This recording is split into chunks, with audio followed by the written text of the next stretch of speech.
Karen, I know you're doing this, but would you like to do the roll call? Yes.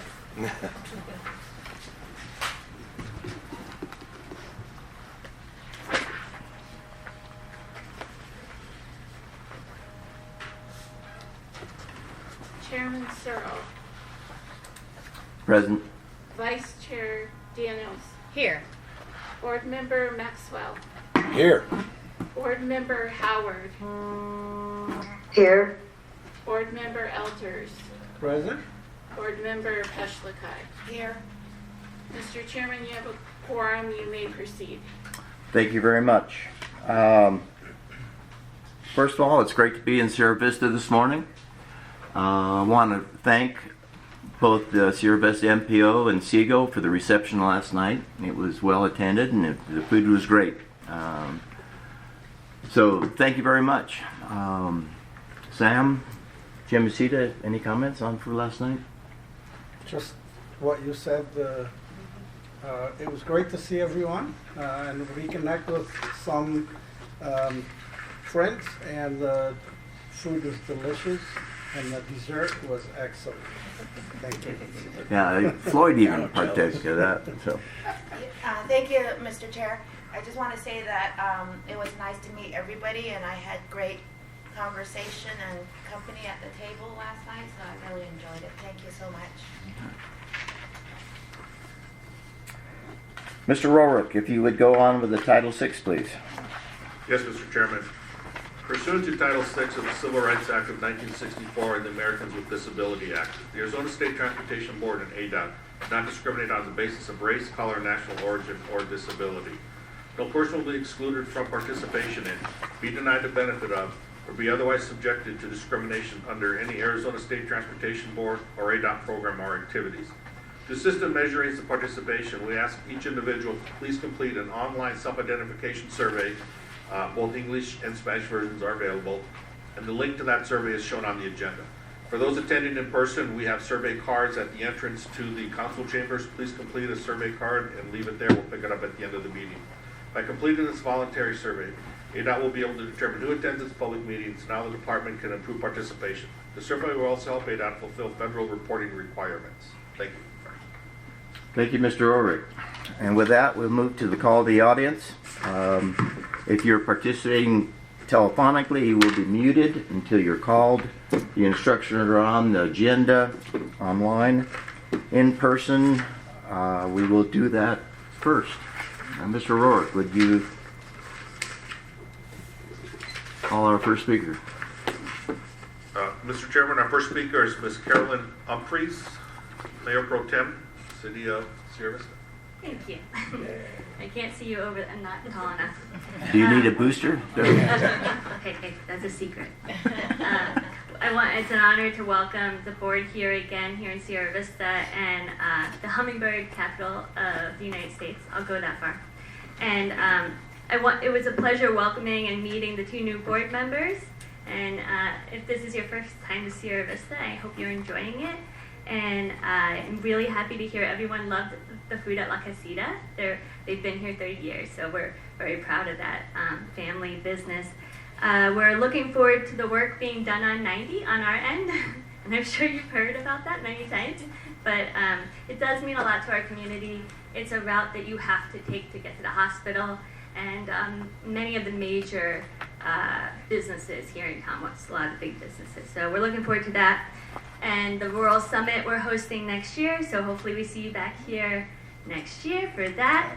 And I want to thank Chair Searle for all his representation. You've been a fantastic community partner, not just for Sierra Vista, but the region. And I want to thank you for your service and working with me and answering my calls. That was a challenge, yeah. Well, I get it. Lastly, I wanted to wish you all happy holidays and a happy new year. Thank you. Thank you, Carolyn. Just would like to remind the board we're here next year, so please don't piss off the city. I don't want to meet in a conference room somewhere that holds like 10 people. Our next speaker is Ms. Ann English.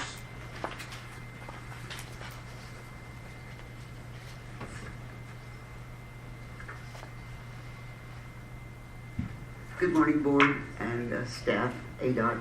I am really excited and glad that one of my last official acts, other than paying our bills and making sure the employees are paid at the end of the month, that I was able to speak to you, the Transportation Board. You've played a big part in my role as a supervisor.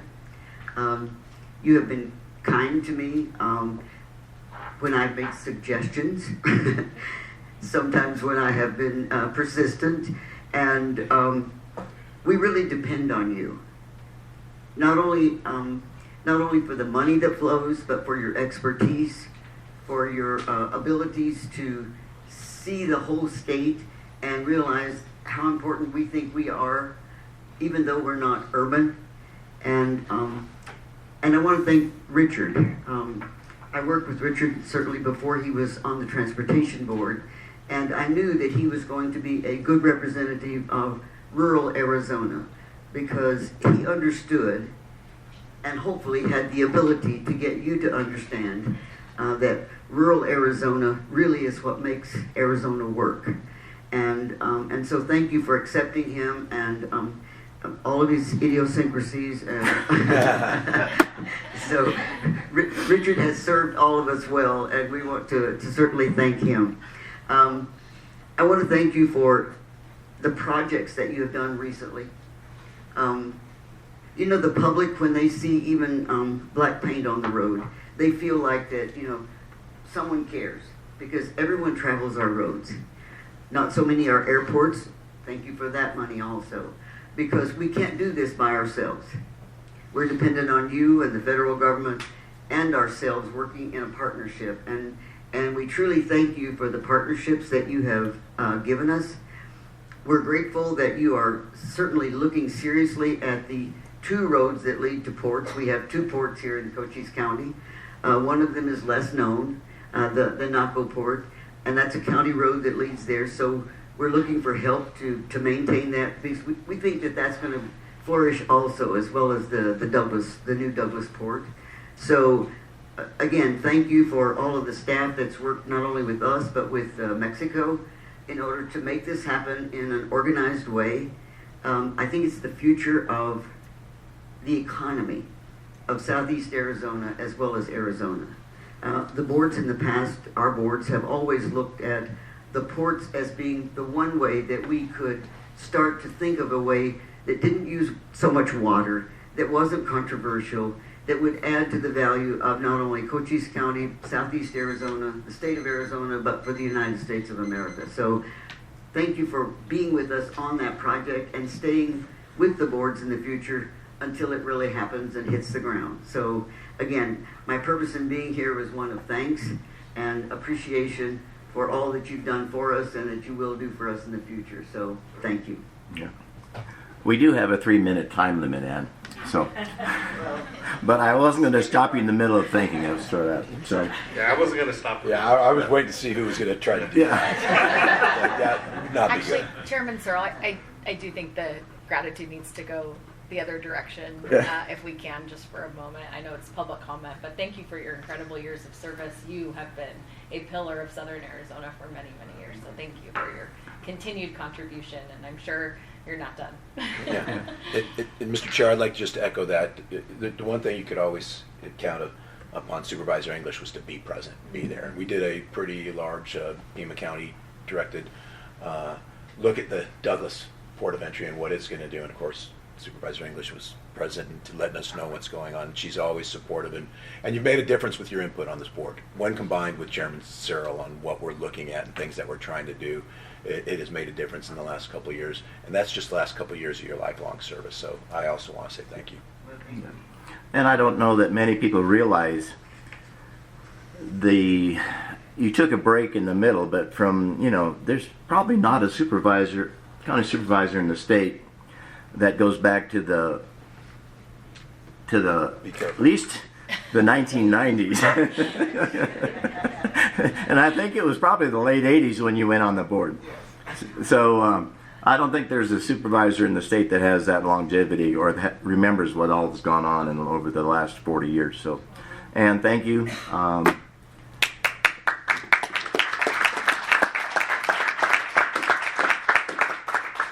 I guarantee you will be missed. That's so. The next speaker, please. Our next speaker is Mr. Elton Joe Shepherd. And Mr. Shepherd, the document you sent me has been forwarded to the board members and staff.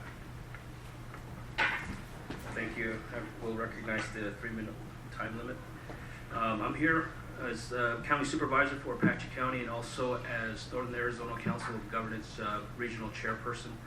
And also just wanted to express my gratitude and support for the recent Arizona Smart Fund changes. And I just wanted to come here before you to talk about the 3 that have been submitted.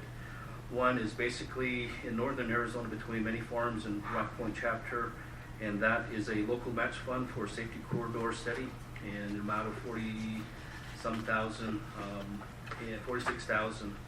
And so it's going to be a collaborative effort between ADOT, Navajo Department of Transportation, the local chapters, and also Apache County.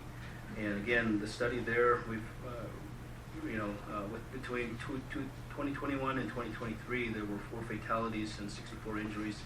A lot of runoffs on that highway, the major corridor, 191.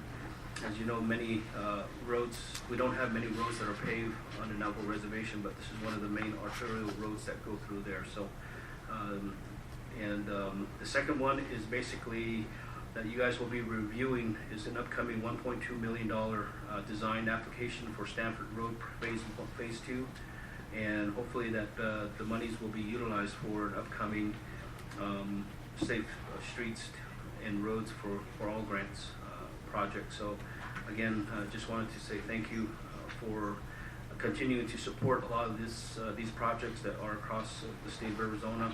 The third application is for Coconino County, and the local match fund for Coconino is a multi-middle connectivity network plan as in a request of $201,000. The plan will identify multi-middle routes throughout Coconino County to connect unincorporated areas and recreational federal lands, activity centers, commercial centers, industrial areas, and such. Coconino multiple connectivity master plan will include overall master plans with studies analyzing the use of existing roads, trails, and abandoned roads and railroads. My request today is that when these 3 smart applications come before you in early 2025, that you will offer a strong support for award, and we know that you will have a chance to balance the pots and the funding of the fundings, and especially asking to prioritize NACOG and Apache County projects for the rebalancing happenings into the future and population or into the fall, into the population ban of the counties. Again, I do appreciate the time and effort to come before the State Board of Transportation, and on behalf of NACOG and Apache County, we say Merry Christmas and Happy New Year to all of you. Be safe on your travels. Thank you, Mr. Chairman. Thank you, Supervisor Shepherd, and thank you for the Christmas card. Mr. Chairman, that's all the in-person requests I've received. We do have 5 online. Our first online request is Mr. Art Morales. Mr. Morales, please raise your hand.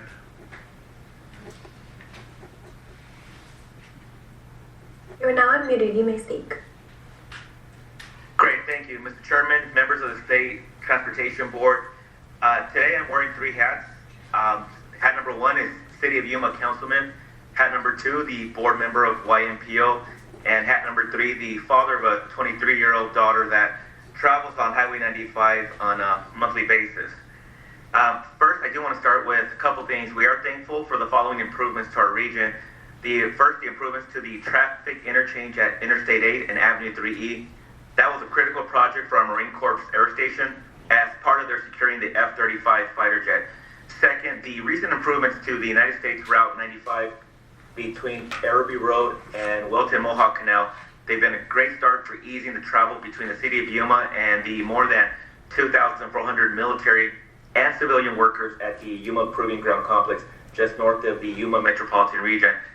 In our region, the Highway 95 runs from the U.S.-Mexico border, starting at the city of San Luis, Port of Entry 1, and it travels north through the cities of Somerton, Yuma and La Paz counties to Interstate 10 in Quartzsite, continuing northwards through California, Nevada, Oregon, and Washington, all the way to Canada.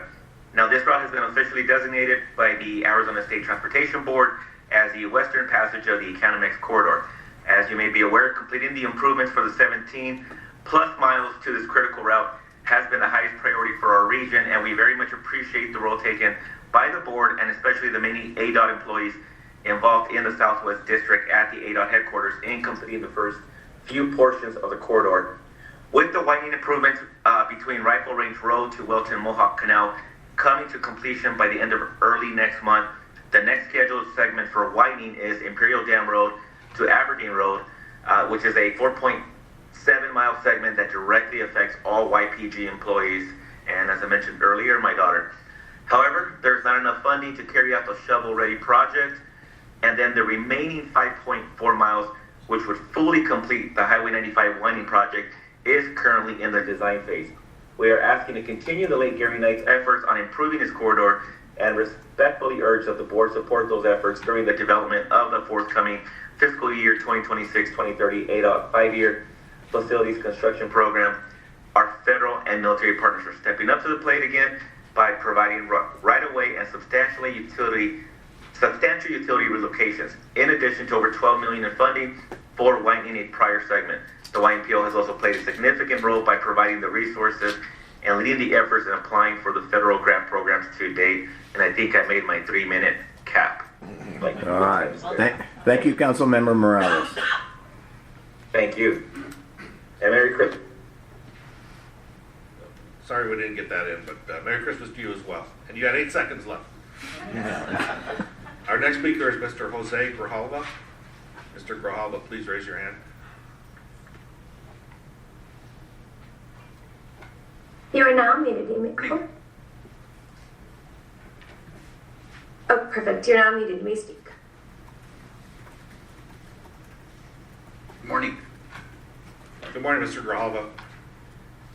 Good morning, Chairman Ciro, Vice Chair Daniels, members of the State Transportation Board. For the record, my name is Jose Grijalva, and I am the newly sworn-in mayor of the city of Douglas. I had previously served as a member of the Douglas City Council for 6 years, and I'm excited to take on this new role, serving and advocating for my community. I also want to thank my predecessor, Mayor Hewish, for his public service. As my predecessor has done on several occasions, I am here today to speak on the progress of the Douglas 2-port solution and the connector road that will service the new port, the first of many updates. On December 4th, the City of Douglas and the GSA hosted a signing ceremony to celebrate the completion of the donation acceptance agreement. This agreement transferred 80 acres of land to the federal government that will be the site of the new commercial port. This was a critical step to advance the project, as GSA needed to own the land to move forward with the construction activities. GSA anticipates a groundbreaking to occur in fall 2025. We look forward to hosting you when the time comes. At the same time, in partnership with Cochise County and regional partners, we continue to move quickly on the design, engineering, and construction of the utilities that are needed to service the new port. This includes broadband, natural gas, electricity, water, and wastewater. We have recently completed the infrastructure to provide temporary water, and APS has finished its project to extend power lines for temporary electricity service. A major component for this project's success is the connector road. We are grateful to ADOT for the continued work on the design concept report and environmental assessment. We are excited to hear that the recommended alternative is the James Ranch Road alignment, which we have been advocating for some time. As we understand it, the final draft is undergoing internal reviews by ADOT, and once completed, ADOT would transition to final design. We are waiting to hear on the status of several funding opportunities that we are pursuing alongside ADOT and the county to help pay for construction. I also want to thank the board for approving $2 million in design funding during the last meeting to move forward with co-location with the Federal Motor Carrier Safety Administration at the new commercial port. We have heard from our friends in Nogales and San Luis how efficient and effective this approach is to truck inspections at the border, and we are supportive of this effort. As the new mayor of Douglas, I want to assure you that we remain committed to the successful completion of the 2-port solution. This has been an effort that has spanned multiple years. I thank you for your continued support, and will do my part to ensure that the partnership with ADOT between our city and ADOT remains strong. Thank you all for your time.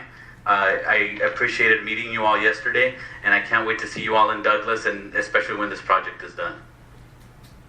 Thank you, Mayor Grijalva. Our next speaker is Mayor Nancy Smith. Ms. Smith, please raise your hand.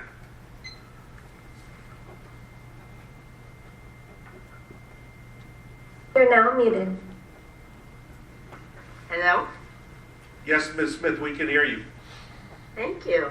Well, you can probably tell from my voice why I'm not there today, because I love being in Sierra Vista. Last time I came there, I had a great time, and the hospitality was fantastic, so I know you all were very welcome. Thank you very much for the opportunity to speak, and today I want to make sure I always say a name.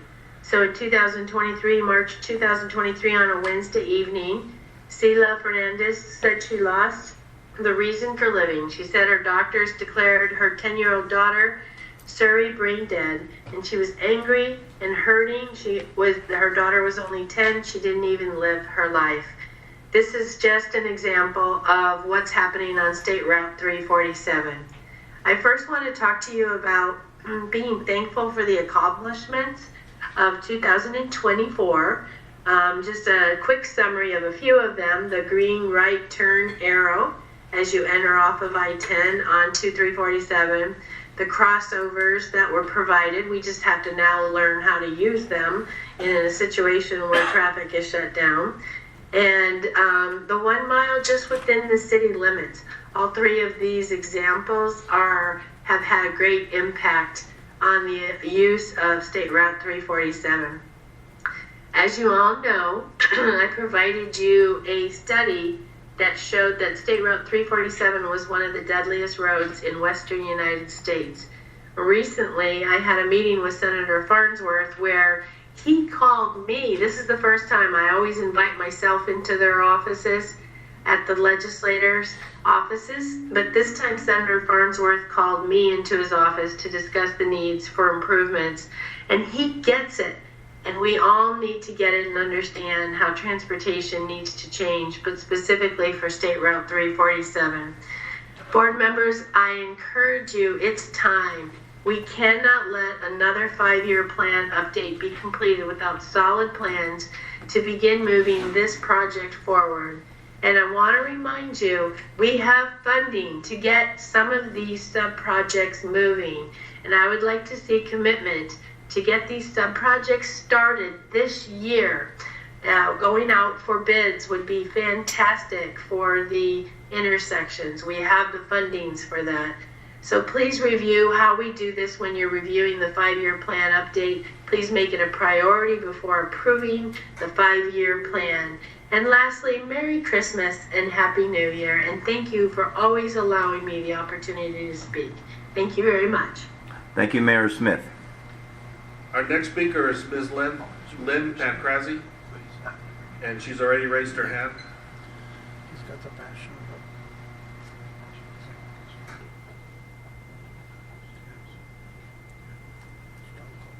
Then I have requested to unmute your line. If you are calling in, you can please press *6, or you can click the unmute button. There you go. All right, you are now muted. Hello? Can you hear me? Yes, ma'am, we can hear you. Oh, thank you. Okay. Mr. Chairman and members of the Transportation Board, I'm Lynn Pancrazzi. I'm the County Supervisor for District 5 in Yuma, Arizona, and I am a YMPO board member.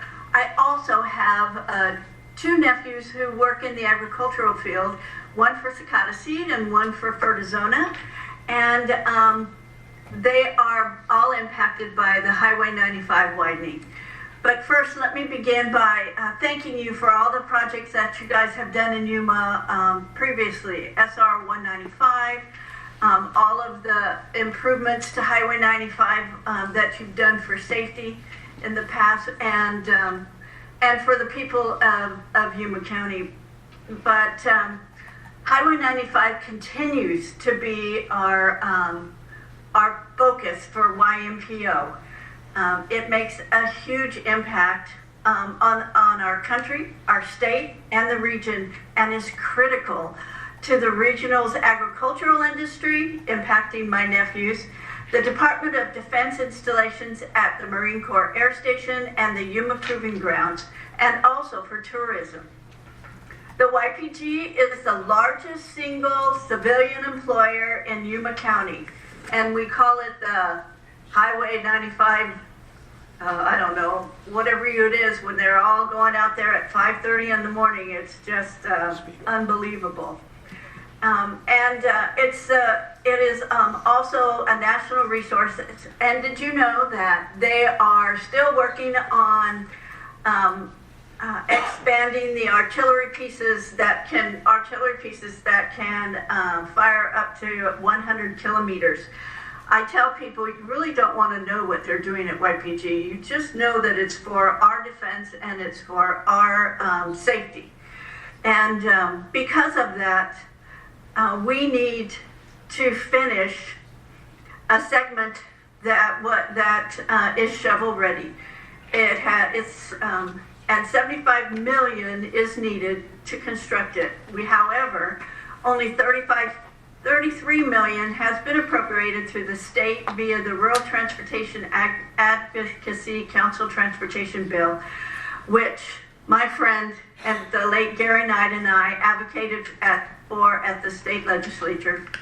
We respectfully urge the board to consider programming the shortfall of 45 million for the U.S. Highway 95 to carry out the segment project completely, as it serves as the main entrance to the Yuma Proving Grounds, and they've committed funding for utility relocation and provided the right-of-way acquisition.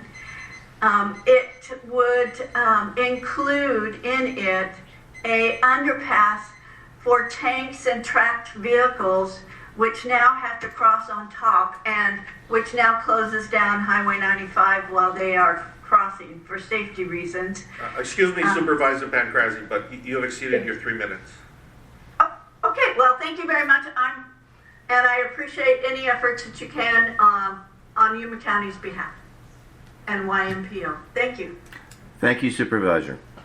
Our next speaker is Ms. Crystal Figueroa. Ms. Figueroa, please raise your hand.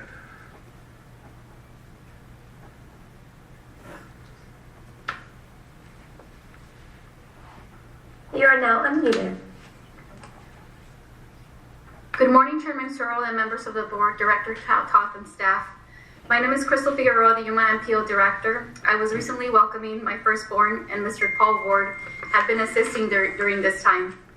I am here to speak to you about U.S. Highway 95 in the Yuma region. First, I would like to thank ADOT for the effort invested in widening the corridor from a 2-lane to a 4-lane divided highway. It's been 10 years of continued safety improvements on the 17-mile stretch. And in partnership, YMPO have consistently taken a proactive approach to secure funding opportunities. Most recently, the RACE grant that funded the design of the remaining segments, and the $33 million of state appropriations currently in the ADOT facilities construction program. The next shovel-ready portion is Imperial Dam Road to Aberdeen Road, and this segment is directly, as Supervisor Pancrazzi had mentioned, it directly affects the main entrance of the Yuma Proving Grounds, and it's critical. It's a critical portion in highway in general for our economic development. However, as mentioned, there is a shortfall of $45 million to fully fund the construction of the $75 million segment. I want to highlight that the segment from Altamaha Canal to Aberdeen Road, which includes the most shovel-ready segment, has had 70 crashes during the most recent 5-year period, including 2 fatalities.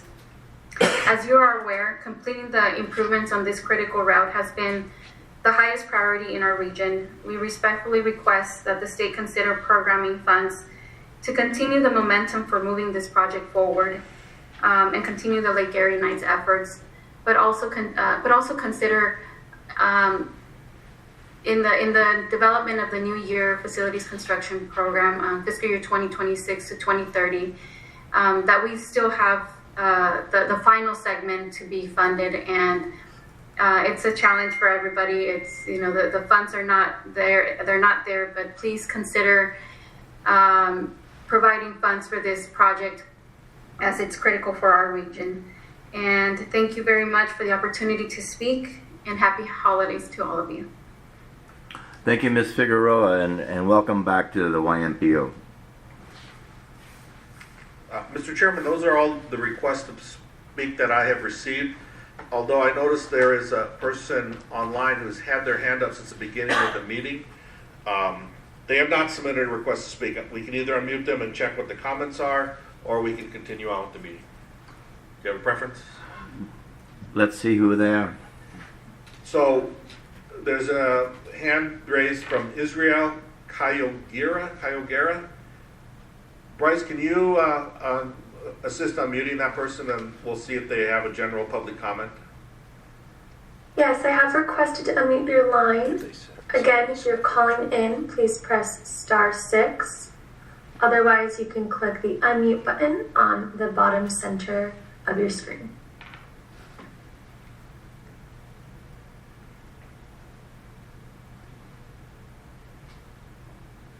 If it's about a car warranty, we can shut it off, can't we? Yes, sir. I just want to double check to make sure we weren't being sold insurance. They are not unmuting their line. So maybe it was by accident. Okay.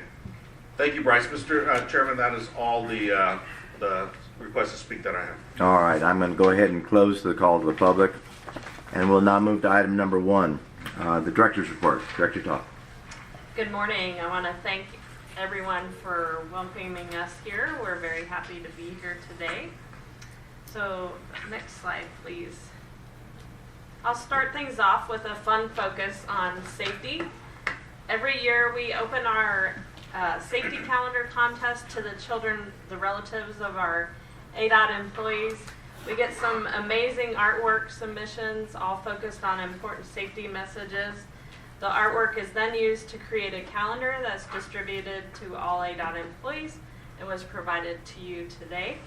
Earlier this month, we celebrated our 14 winning artists who range from between pre-K through 6th grade. We had a great event, which you can see from the pictures. It was really, really fun recognizing them.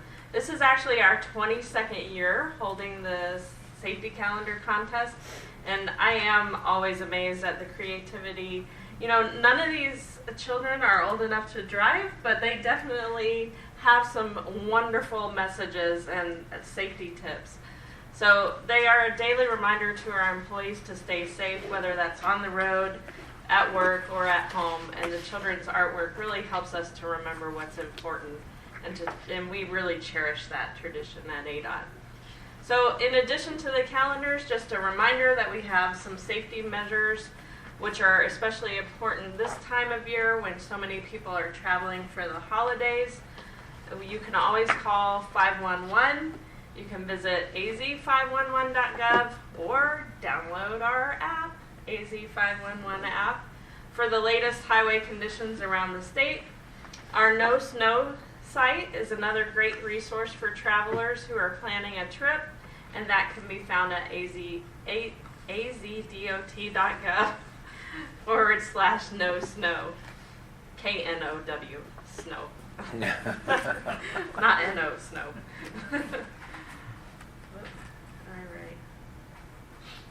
So, Director, is that the official There we go. ADOT? Is that the official ADOT mascot with the "Do Not Enter" and the yield sign?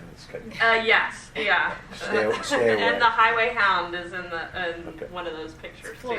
But didn't that little girl there in the middle in that pink dress, you had to wrestle the microphone back to her because she did not want to stop? She was so awesome, just this little thing, she really wanted to get her safety message across, and it Future was board beautiful. member.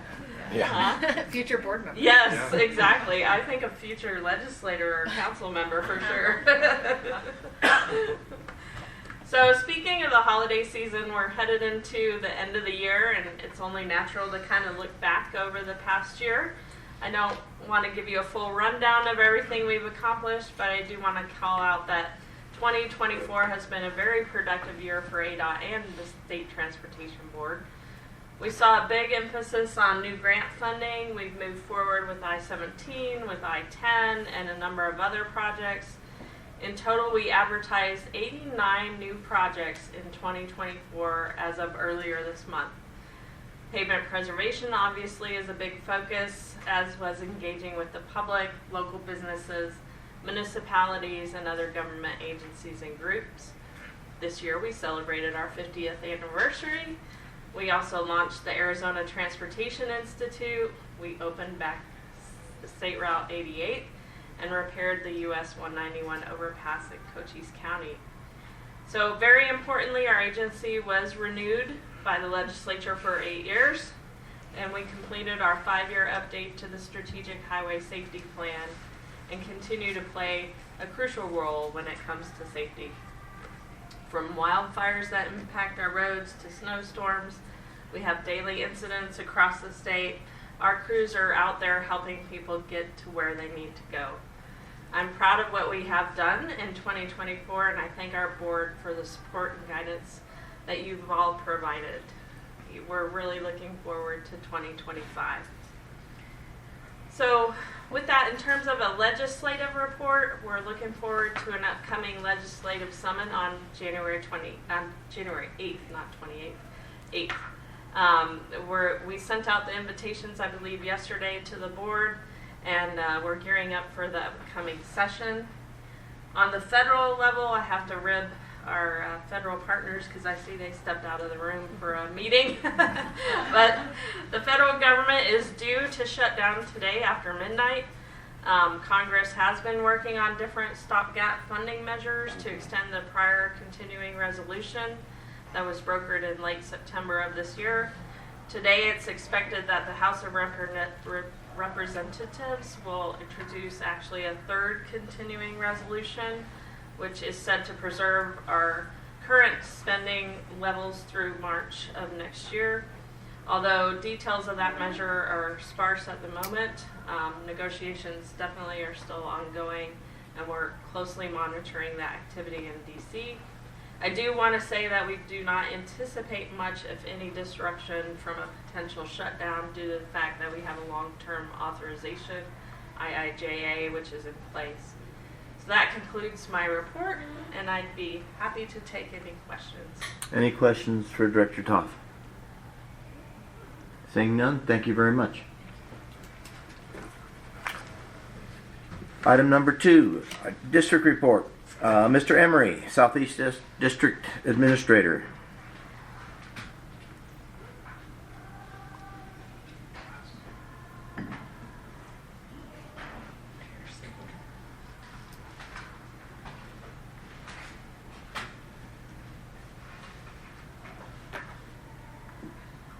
Good morning, Mr. Chair, members of the board, Director Toth.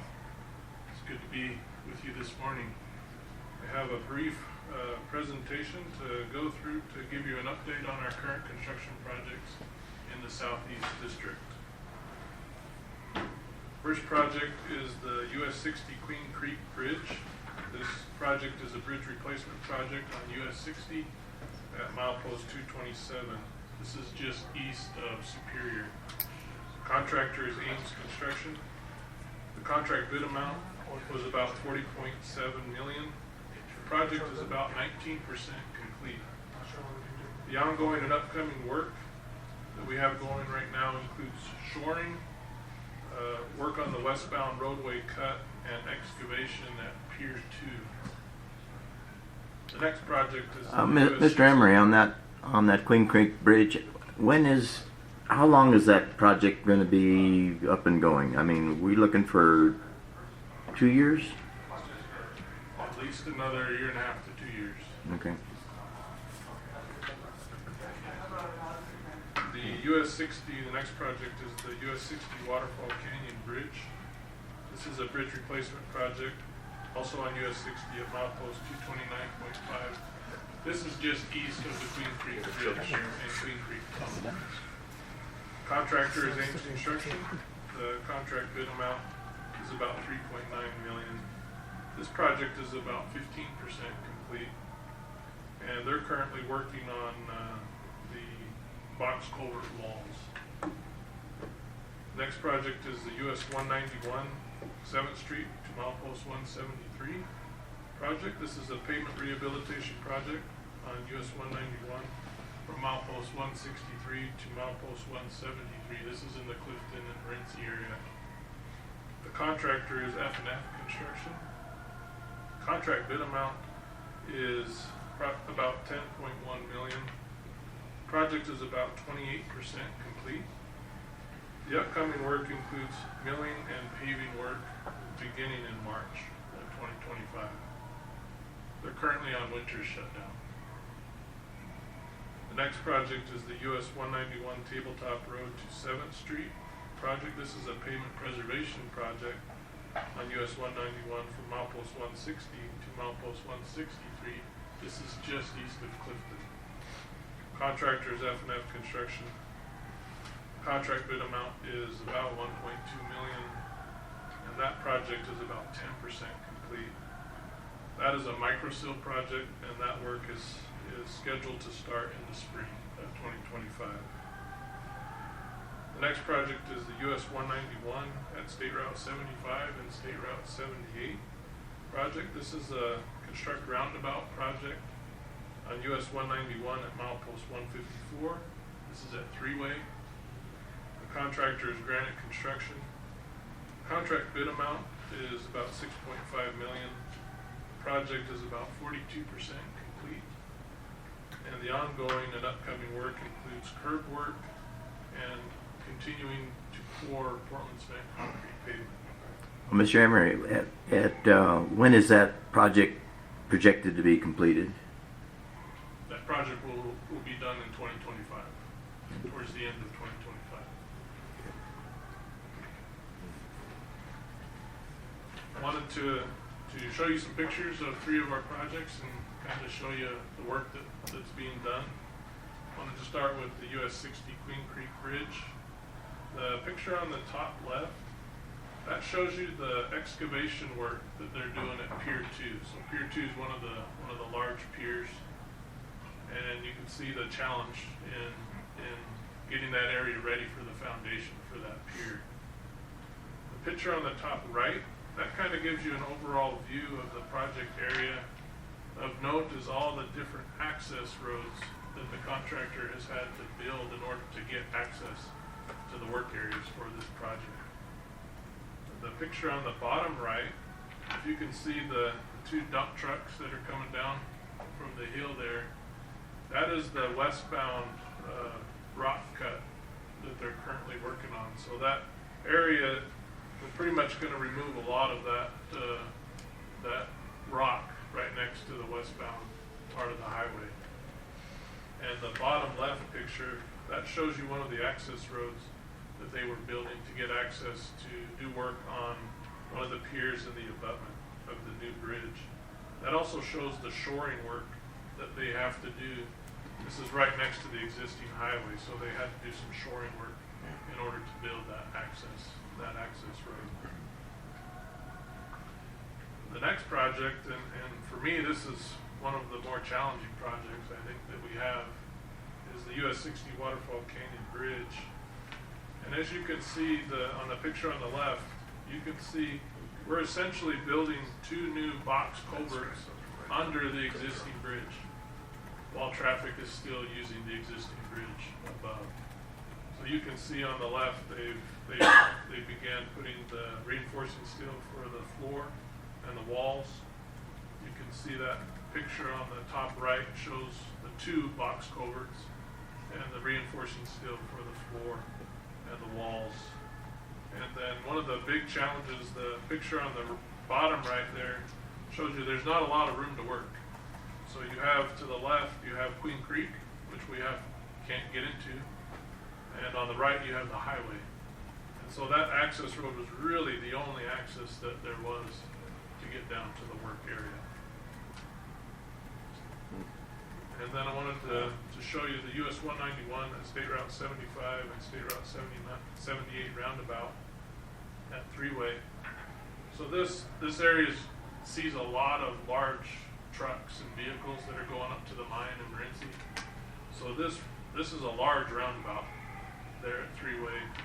And because of the large trucks, the decision was made to use Portland cement concrete pavement as the pavement material, as opposed to a hot mix asphalt.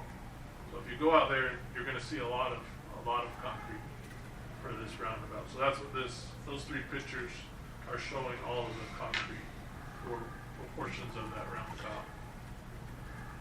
Mr. Brown, I got a quick question on that. Why was a roundabout the decided plan in that area? I mean, obviously through highly trafficked areas, you have it a lot, but that, out in the rural, you don't, I'm not aware that you tend to use roundabouts. So I'm just curious why that was the approach. Mr. Chair, Board Member Maxwell, it's a great question. I sure wish the designers were here right now.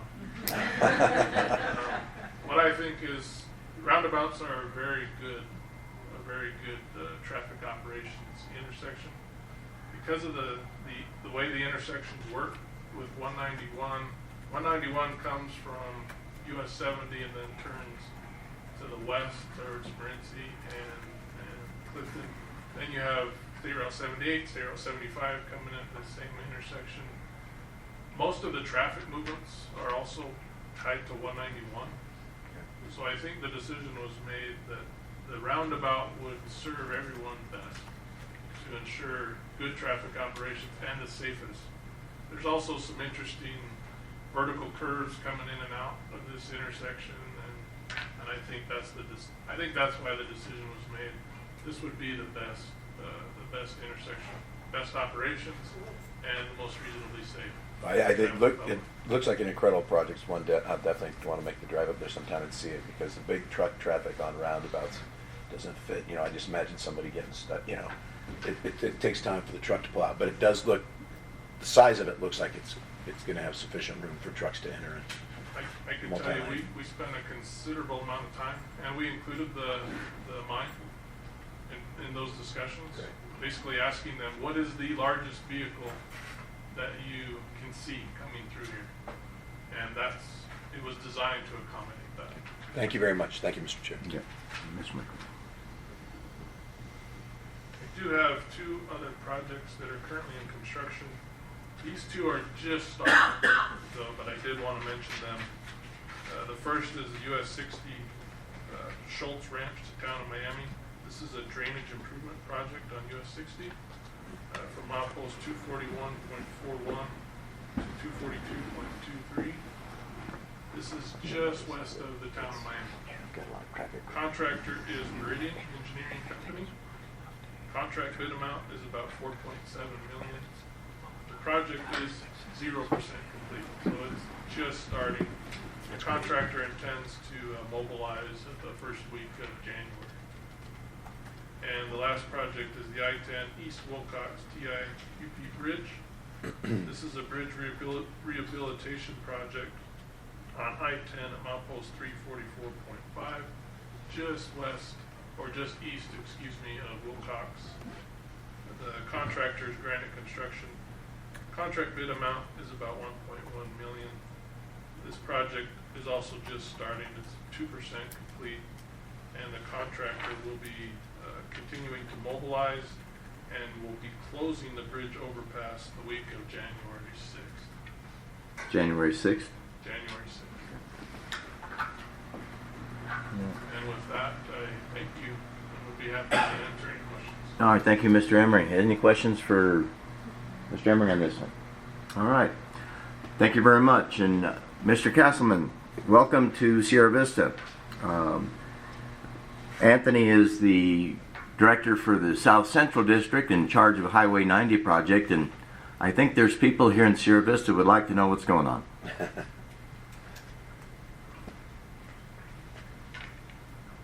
Absolutely. Good morning, Mr. Chairman, board members. Anthony Castleman. You might remember me from my previous role. I've attended a number of board meetings. Just took over as the South Central District Administrator about 2 months ago, maybe a little over 2 months ago now. Just a quick update on the SR90 paving project. It is ongoing right now, still slated to finish in the summer of 2025. They started the project with the curb gutter sidewalk work, and the paving actually started just this past week. So you probably saw it as you were driving down here. They're working on the paving. They're going to work from north to south. Right now, the paving is going to be done during the daytime, so 6 a.m. to 6 p.m. to that north part. Then when they get into the town limits, it'll be done during the evening time. So that's my update on SR90. I'd be happy to answer any questions. All right. Thank you very much. Any questions for Mr. Castleman on Highway 90? All right. Thank you for being here. Yeah, thank you. And that will conclude item number 2. We will now move to item number 3, which is the consent agenda. Is there any item on the consent agenda that any board member would like removed and discussed? Seeing none, I would entertain a motion for the consent agenda. So moved. I have a motion by Ms. Daniels and a second by Mr. Maxwell. All right. As there's no discussion, all those in favor say aye. Aye. Aye. Thank you. And for that was Transportation Board Member Howard saying aye. So Yes, it was. all right. So I'm going to I'll forego a poll. I All would right. ask if there's any negative. I don't know if everybody said aye. Yeah. I think it was unanimous. Any opposed? Okay.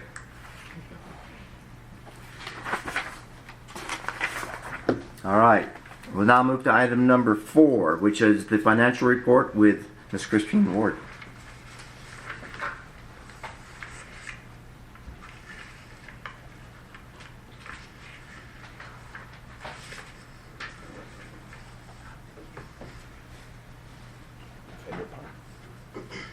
Well, good morning, board members. It's nice to be down here in Sierra Vista. Mr. Searle, I want to start out by saying it has been a pleasure, and we'll miss you. Well, if it's all right with Miss Daniels, I'll hang around for a little bit. Have no doubt.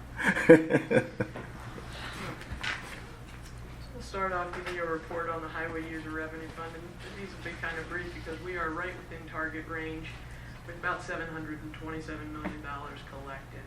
So we're very happy that we came back within our forecast range, and that's about all I have to say about that. If you look at the individual categories, one thing that you'll notice is that, you know, we had a week in gas tax collections, and we were strong in our vehicle license tax collections. Oh, the vehicle on the gas tax collections, that's kind of the result of some refunds associated with exports. Whenever suppliers take fuel out of the racks, they're taxed. If they then export that fuel, then they get a refund of those taxes paid. In terms of BLT, we just had a really strong month, and I'm kind of wondering why, and I've asked the team, so we're not going to turn it down for sure, but that's where we are there. Going on to the Regional Area Road Fund, same thing. It's been a lovely month for coming back into target range on our revenues. And for RARF, we're at $246 million collected year to date. Now let's talk about our individual categories for a minute, because last meeting, a few of you asked about the other category and what is going on in the other category. When you see for October we're 55% behind last year and we're 17% behind forecast. I kind of want to give you a little more detail on that. So that other category is made up of a number of types of adjustments. Amended returns, where a taxpayer will just make an amendment, submit those returns, and they will get categorized. Some of them will get categorized as in the other category. I'll explain more as to the why. And then you've got audits that DOR, Arizona Department of Revenue, they are initiating the audit. You've got collections cases, where they've got a whole collections division in DOR. When they collect on those funds, they will sometimes end up in the other category. And then refund requests. You'll get taxpayers that will come in afterwards, and there will be refund requests. Now, how the things get categorized is the second part here.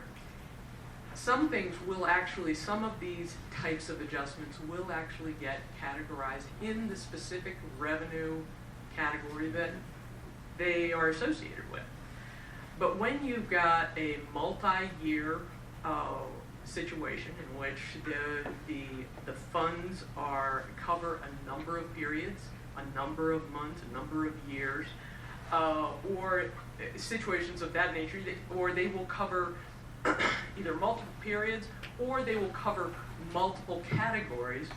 The Department of Revenue, it's easiest for them to process those transactions and place them all in the other category. If it's one specific period or one specific category, they plop it in that category.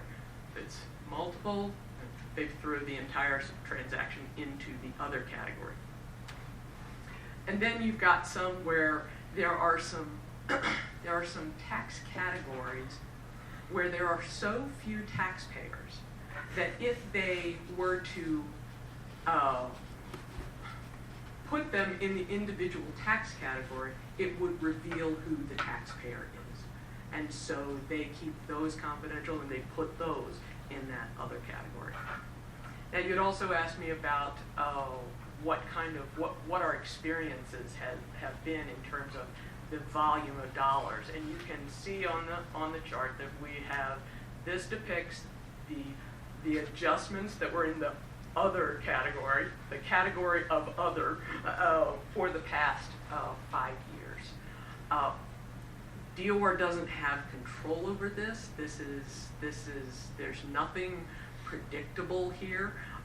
You can see in 2023 they had a very large year. So when we came in and projected this year, it's just substantially below, and we're at about 3.8 million, I think, is what we projected on this.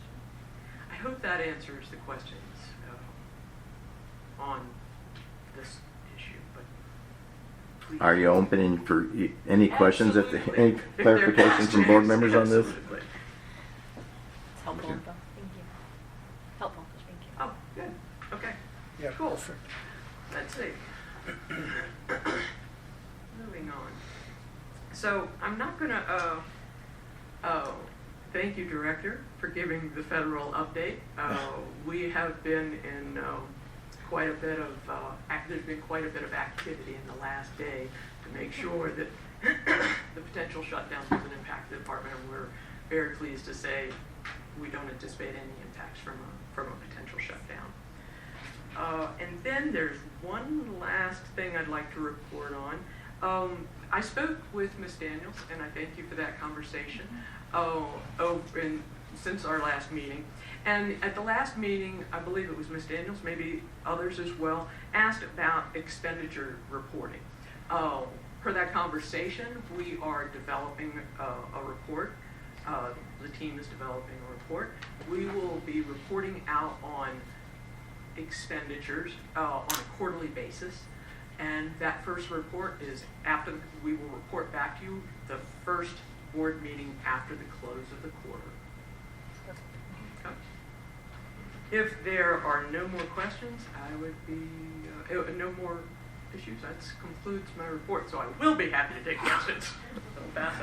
Any questions for Christine at this time? All right.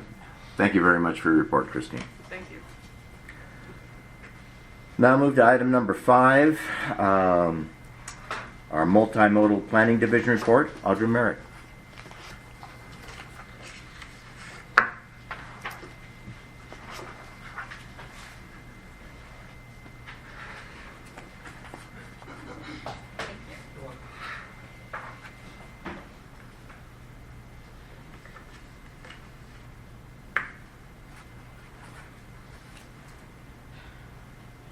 So good morning, Chair, members of the board. First of all, happy holidays. I don't know if you heard the Christmas caroling in the background. Yeah. First time. I don't hear it now, but it was kind of fun, especially going along with the director's slides with the kids in the holiday calendar. Anyway, I'm going to present items 5 and 6 to you today. So item 5 is the multimodal planning division report, tribal transportation update. And we do like to share some fun things with you when we can. So today, that is the Pueblo of Zuni governor extended an invitation to ADOT to attend the Zuni Shiloko ceremony, an important yearly cultural event held in the Zuni Pueblo. And the ADOT Native Nations Ambassador and the Environmental Planning Group Tribal Liaison had the unique opportunity of attending and observing the sacred event. So this event was held prior to the start of the 2-day meeting with the tribal council and administrative staff. And it was truly an honor for our staff to attend that ceremony, and they were very gracious for that opportunity. Highlighting the actual 2-day meeting, 2-day event. To highlight that, they were actually able to learn and to absorb the Zuni culture, and then also to learn about the tribe's infrastructure development and improvement plans. And then ADOT shared its ADOT program and its processes as well. So it was more opportunity to share information. This slide is just a list of the tribal engagement activities since our last meeting. I'll spare you me reading through all of this. It's really just to show our interactions and engaging in the various tribes.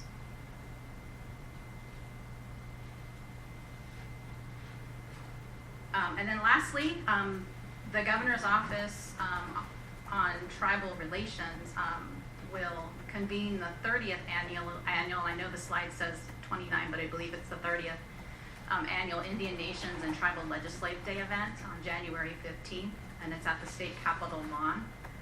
The event does pay tribute to the history and the culture of the American Indian people. ADOT plans to do a booth at the event to share information, answer any questions folks might have on transportation and what we do. Members of the state legislature, the governor, other elected officials, and state and tribal agency representatives are invited to attend. And the registration information can be found on the slide here. And that does conclude the tribal transportation update. Any questions for Ms. Merrick on this update? All right. Are we ready to move into item 6?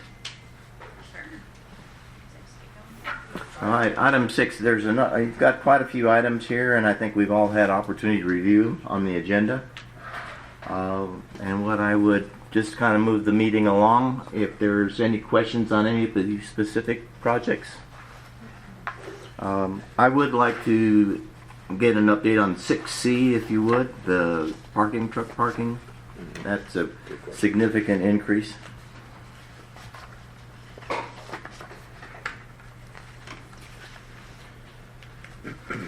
I'd be more than happy to answer your question, and then I do want to make note of the yellow star on the new projects, which would you like to do first? Would you like me to take your question first? Yes, please. Okay, thank you. So, yes, 6C is the I-40, I-17, various locations. It's the truck parking. And so we did have some challenges with this truck parking. So there was, it's an $8.5 million difference. And so to sum it up, we have the I-40 parks in Christensen Rest area have been closed for many years. And there's some extensive rehab that's needed because it's been closed for so many years for safe truck parking and those minimal amenities that will be needed at those two rest areas. And then also the recent completed statewide truck plan does identify Parks Rest area as a hotspot for truck parking. And so they're looking at somewhat of a slight expansion to that rest area. Also the original, there's 4 by the way. Number 3, the original estimate was based on gravel lots, and it's since been determined that a more resilient surface is required for the rest areas. And then the last one is there are 4 rest areas, but 7 sites. So there's 4 rest areas, but 3 of those rest areas have 2 sites. So there's an increase to traffic control and mobilization costs. Okay. Thank you very much. Can I just clarify one thing? Yes. You said a different type of surface treatment was going to be required. What's the requirement versus required versus desired? Yeah. What's the differential? It's AD versus AC, and there's been some asphalt AC, and there are some erosion issues at one. There's some freeze thawing issues and snow plowing concerns on some of the others. Follow-up question, Mr. Chair, if I Yes. could. I mean, the same thing. The part that jumped out to me about it was the fact that Flagstaff, and we just now are realizing that we need something that can withstand freezing temperatures. So I guess my question more is, there's still a lot more work we need to do on truck parking. This is 7 sites, and there's a lot more in the future. Have we adjusted anything in our process to make sure going forward we won't see, a 60% increase when we take a look? Because Yeah, we'll definitely some of look- those I think we shouldn't have missed, is my point.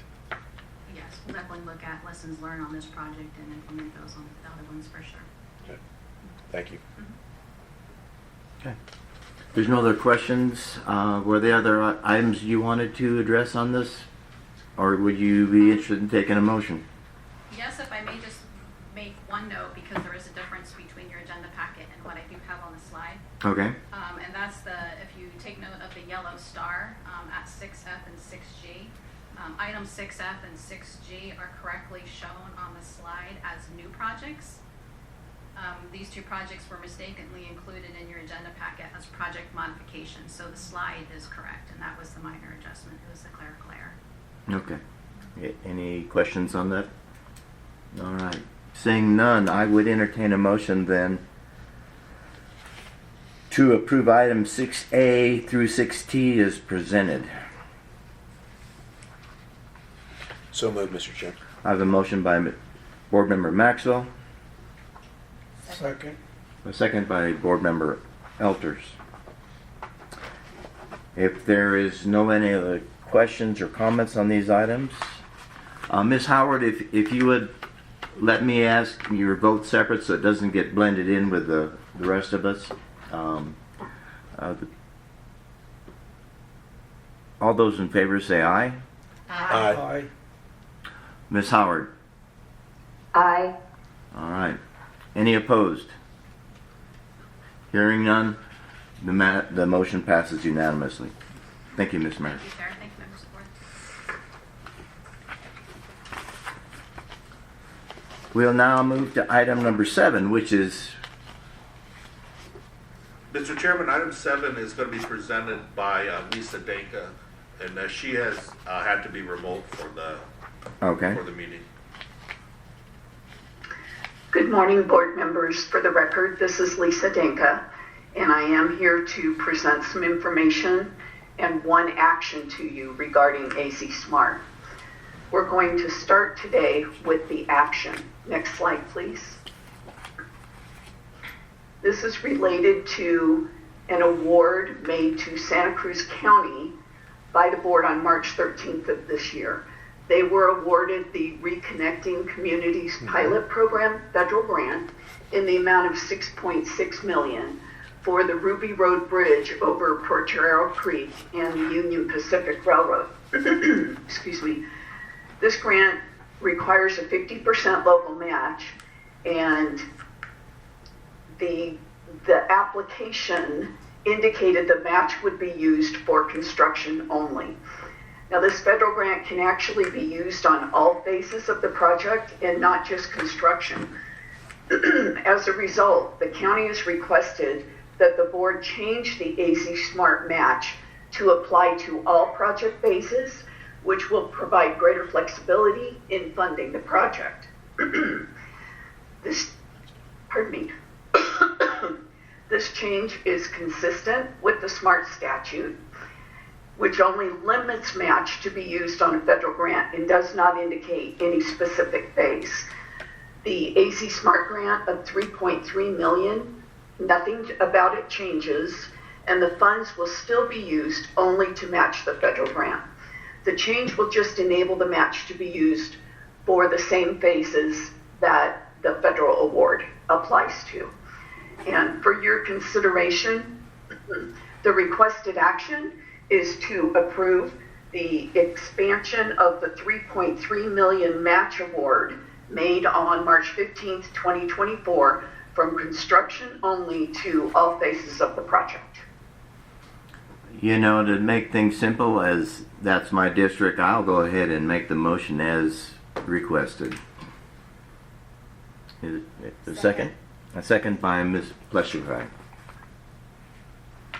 Any questions on this change in the SMART Fund grant request? No questions? All those in favor of the motion say aye. Aye. Aye. Ms. Howard? Aye. Thank you. Any opposed? Hearing none, the motion passes unanimously. May I just ask a follow-up question? Go ahead. Mistake, is there any reason that an applicant wouldn't just always look for the flexibility in the SMART grant? And I'm just thinking that maybe this is an education piece that's helpful for the applicants, that they, allow for that flexibility at the initial, or is there a specific reason they might be limiting where they're going to be putting those dollars?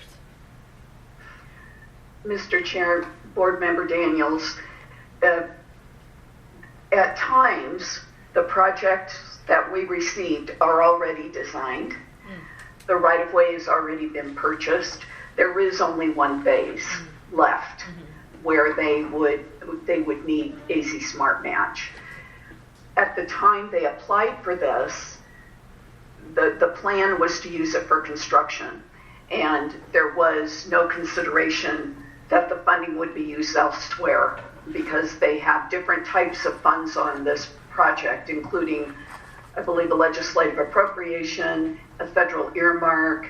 They have some of their own funding, and it just wasn't apparently anticipated at the time they applied. They wanted to use it all for construction. Yeah, no, I understand what you're saying, but I'm not talking specifically on this particular project, but just thinking about an applicant coming forward in the future, just to allow themselves the flexibility of the dollars, recognizing that there are some unknown factors, or perhaps, as we piece together the funding for these projects, they may need to shift money around.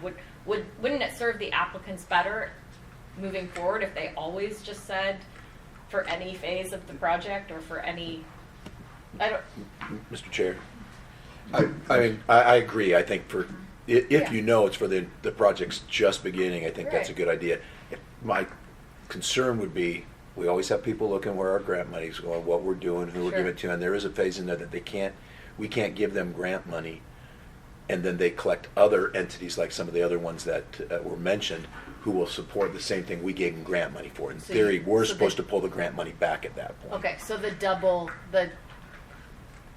Fishing in multiple ponds for monies to do the same thing. Got it. Okay. I mean, that's the only thing I could think That's was the why. education piece. I was like, is there a reason why they not just go say, let's make it broad, and then you never have to come back to us? But I understand now what you're saying.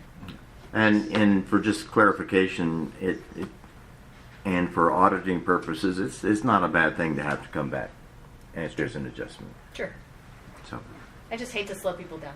Yeah. Or make them do extra work. Understood.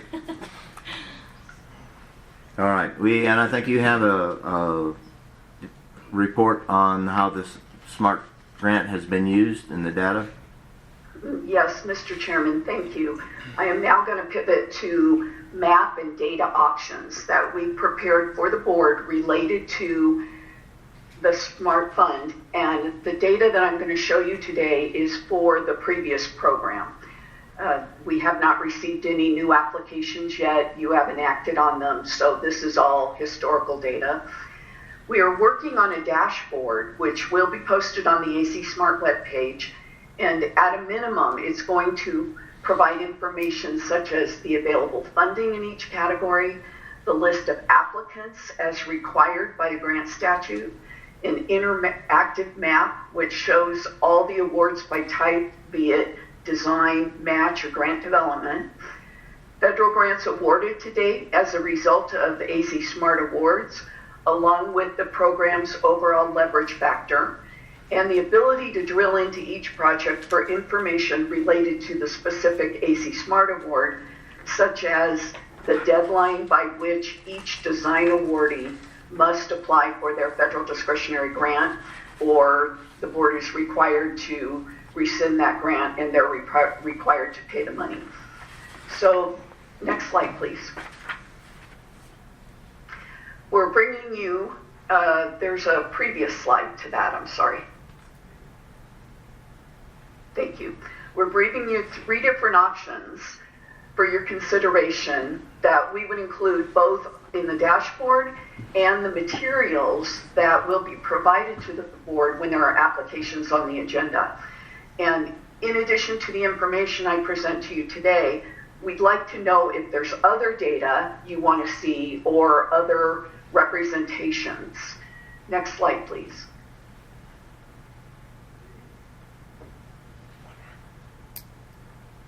Is it this one, Lisa? The one with the little... Yes, Okay. the map, yes. So this is the map that we have developed. This is something I believe Ms. Daniels has asked for a couple of meetings. And again, it's the inception of the program through September 14th of 24, which is the effective date of the new program. And during that period, we made 23 DOEs, which are design awards, that totaled $31.2 million, 18 match awards totaling $17.6 million, and 3 grant development awards for $55,000. Those individual awards have leveraged federal funds to date in the amount of $33.5 million for design awards and $105 million for the AC Smart Match Awards. The legend for this map, the DOEs are the pink awards, or the pink dots. We do have a few awards that are either countywide or statewide, and those would be the pink dots with the black circle around it. The match awards are all shown in blue squares, and again, we have countywide and statewide, so they have the black border. And then finally, the green triangle for the 3 grant development awards. Now, it's a nice visual, but it does not tell the whole story. So next slide, please. We've also developed some tables of data for your consideration. This first table is the AZ Smart program itself and shows the geographic distribution of the awards you've made to date. The table on the far left is showing the information by awardee. So you can see the individual awardees, the number of awards to that entity, and then the total dollar amount of those, in ADOT's case, those 5 awards. Now, a quick comment about Phoenix. They came into the program before the legislature made a change that restricted the program just to rural entities, and their dollar amount of their federal grant kind of skews the information a little bit, particularly the overall program leverage. That's why we've highlighted it, just to bring that to mind that it can change things a little bit. In addition to the awardee data, we gave you 3 different presentations here. The first is by board district, and that's the top chart in the middle. Obviously, going forward, districts 1 and 2 will not have any data because those 2 districts, those 2 counties, and the cities and towns within them are not eligible for the new program. The bottom table in the middle shows the information by COG and MPO, and there you get a little bit of a different look at how the distribution is occurring. And then finally, the table at the right shows by county. And that is even a different look. Now, the awards, I have a footnote here with the asterisk. These are all the awards that remain valid. You may recall that we've had some awards come in over the course of the last 2 years. For example, if we awarded match and they were not selected for a federal discretionary grant, the match award per statute is automatically returned to the fund, the sub-fund it came from. We've also had to rescind a couple of awards because they got duplicate awards, as was mentioned earlier. So these are the ones that are still active. Next slide, please. May I ask a question real quick about this slide? Absolutely. You do have some cities listed, or counties, that have a 0 next to them? Yes. What's that indicative of? Does that mean they applied but didn't receive it? Because we have 91 cities and towns and, 15 counties or something? So I guess the question would be, why is the 0 being shown? why are they even on there? Yeah. Because we have not received any applications from entities in that county. Going back to the cities, the active Yes. on the far left. Mr. Chairman, I would take that question one step further, if I may, and just ask to Board Member Daniel's question. Why are those 4 listed as 0 number of awards and $0, but also do these cities, did they apply and were turned down? Do they understand why they were turned down? And can they reapply, or do they know what next steps are? If they did not apply, then this is a moot question. But Okay. I think we're all wondering about the same thing. Lisa, can Yes, so Bullhead City, for example, if you go back to the table at the far left, Bullhead City came in twice for match on a project, and twice they were turned down for a federal discretionary grant. So they're on the list because they did apply. They did have to release their match, though, because they weren't chosen. With regard to, I think the next one is Douglas. We had to take action on this previously. They received that large raise grant for their project. Unfortunately, the scope of work for that federal grant covered the scope of work that the board awarded them funding for. So the board rescinded that award. With regard to Gilbert, they're a similar situation to Bullhead City. They came in under the program when Phoenix and, everybody was eligible, basically. They applied for a federal discretionary grant, but were not chosen, so that those funds immediately came back to the subfund.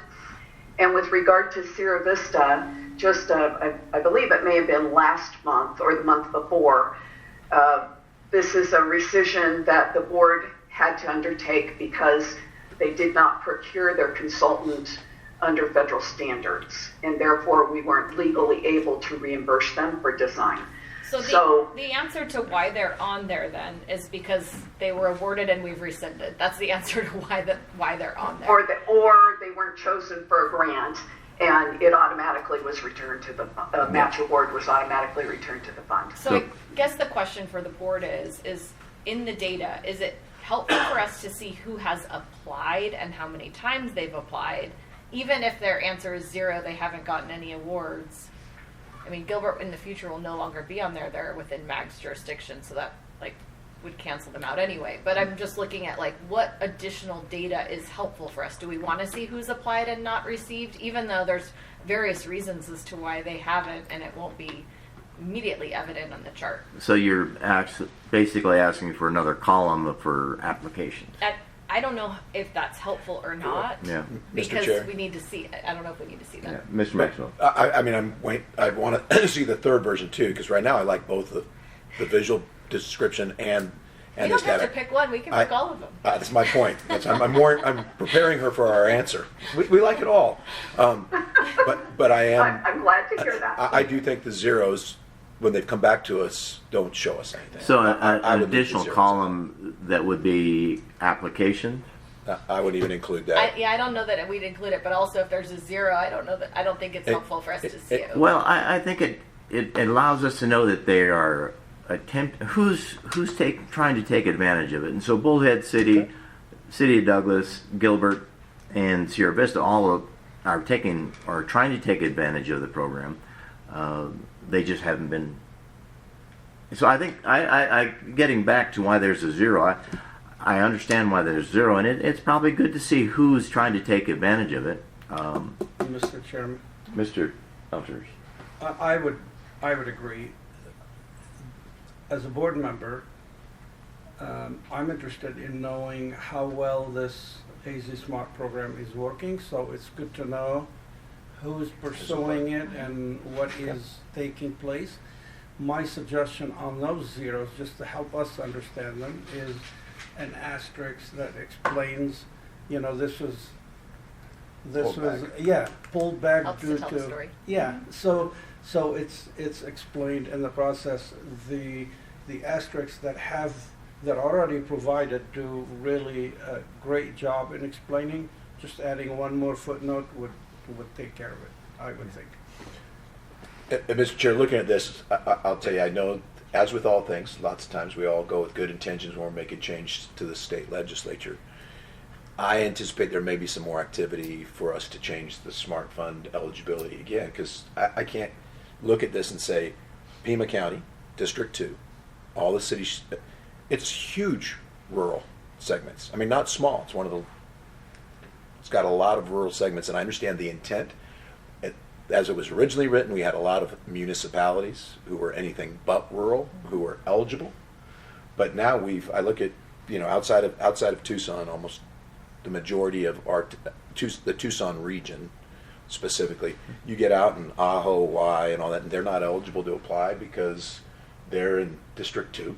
I mean, so I think there's still a lot of work to do on that side of the language. And I want to work with ADOT. I don't want us putting anything forward.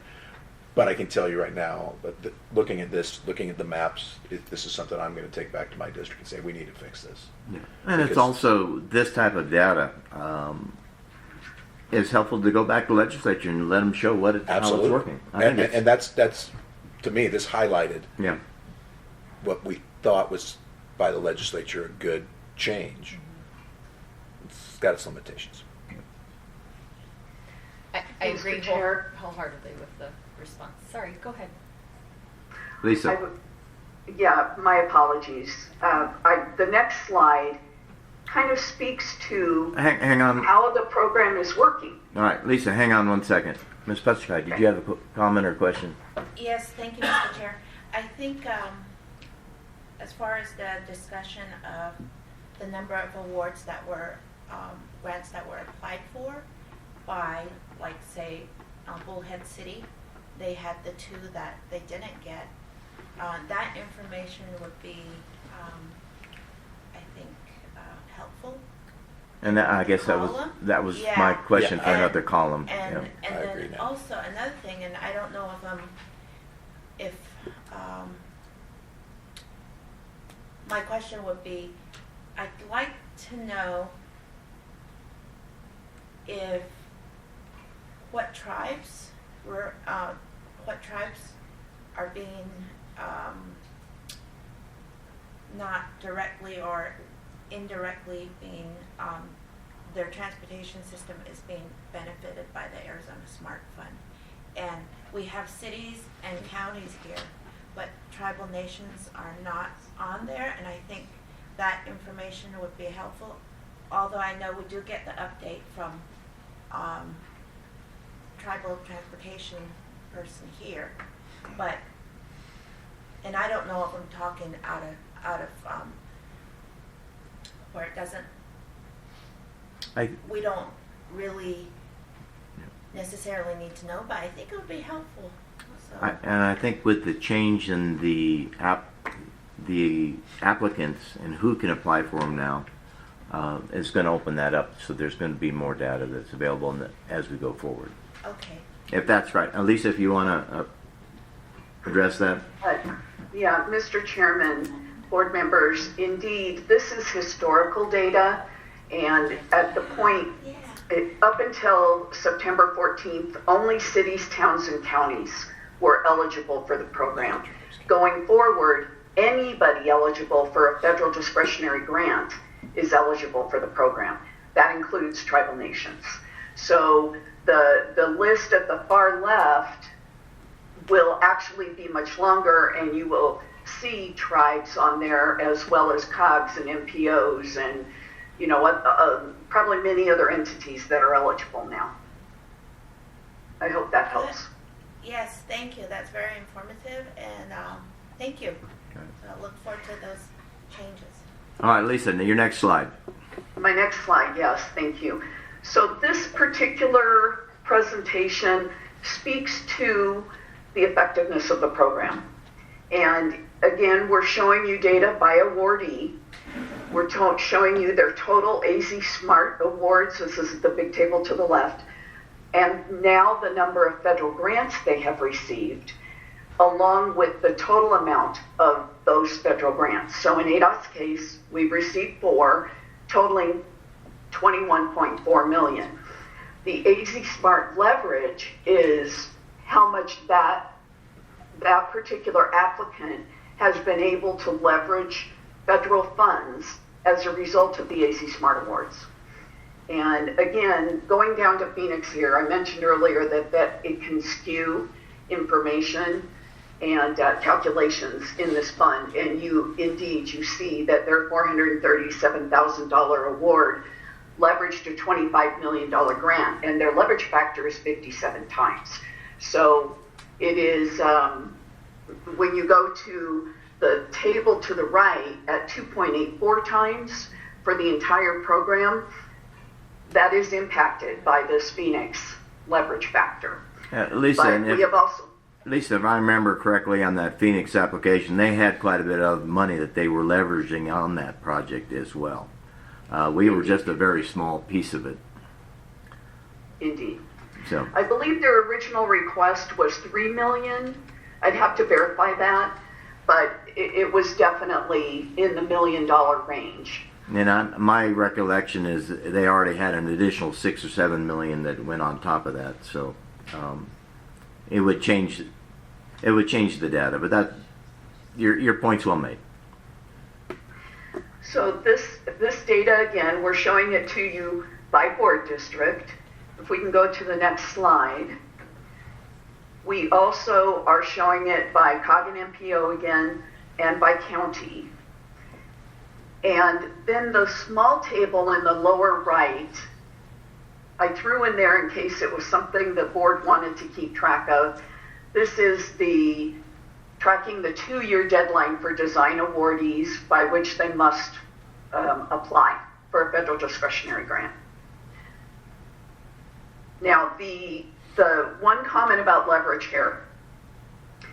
So we see return on investment from the match awards much sooner than we do from our design awards, because it takes 12 to 18 months to design a project.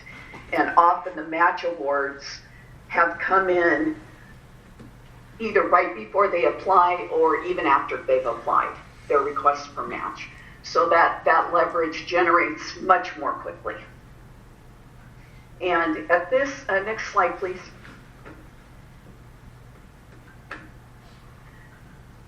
So we've heard already some of the things that you're interested in, but we'd like to know, does this meet your needs? Do you like the breakouts? What is the frequency with which you might want to see this data? And is there anything else you want to see other than what we've already discussed? All right. So, Chairman, Mr. Elters. can we go back 2 slides, please, Floyd? One more. Thank you. On the larger table on this slide where it says federal grants by awardee, there are quite a few where there was an Arizona Smart Awards, but there was no federal grants received. And in the columns next to, it shows the total dollar federal grant received being 0. And then in the last column, some say 0 times, some say NA.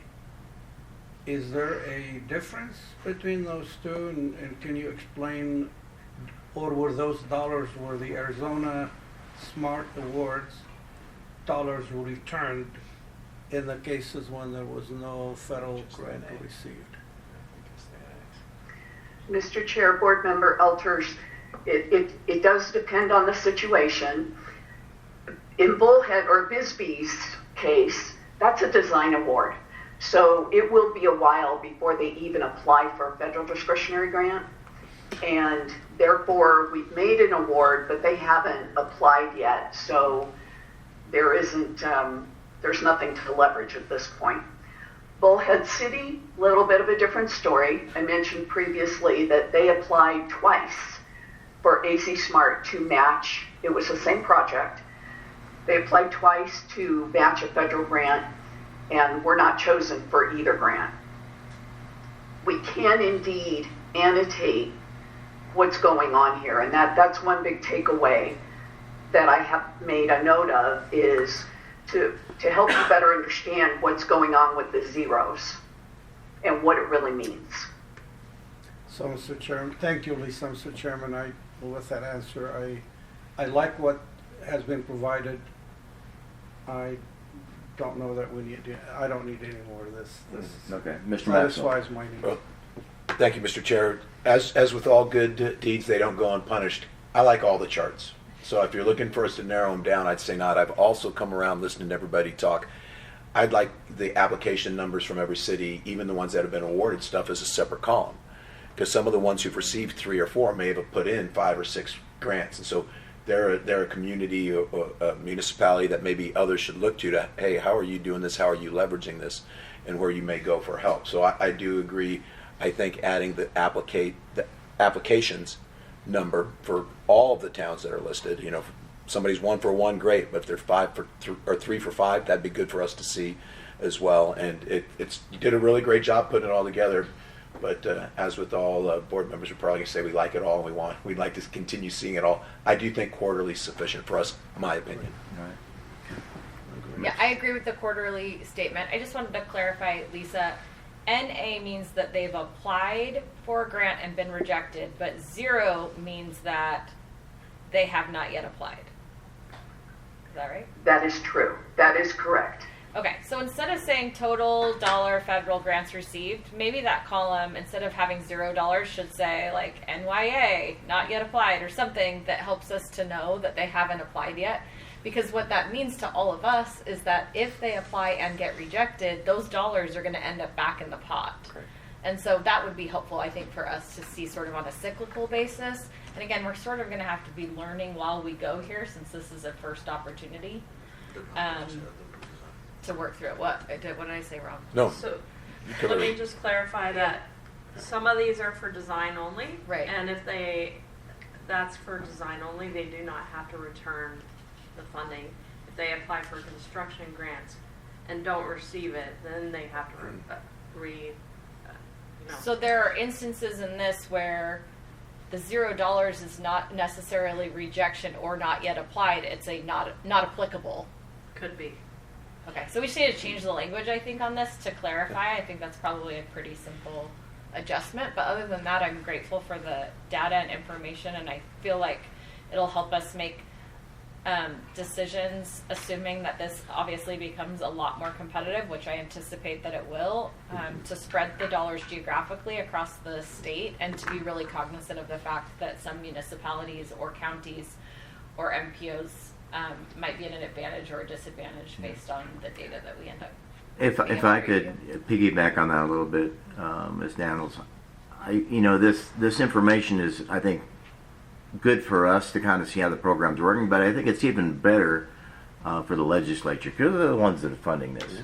And this is the one that we need to be able to take to the legislature to be able to show that the system is working, the program is working, and to keep it funded. The data is always intended to inform, to educate, and to tell the story. Yeah. Like, that's the purpose for data, so it's up to us as the humans taking the data to make sure that we are using it for that purpose. And I think that every time we have these conversations, we're getting better at it. Yeah. Mr. Chair, could I ask the director one question? Well, I don't know. No, go ahead. That's true. You don't know if can I have the floor? Thank you, Mr. Chair. I appreciate it. You spurred a thought in my mind. When we award design dollars, there's no requirement for them to apply for a grant? Or is the intent, because I thought the intent was we would supply them the design dollars knowing they then were going to go after a grant. So if what we're bringing up is we might need to track that, to your point, Jen, is differently, because we may never see any number in there. But I thought the intent was they were going to use the money we gave them to go after grants. Correct.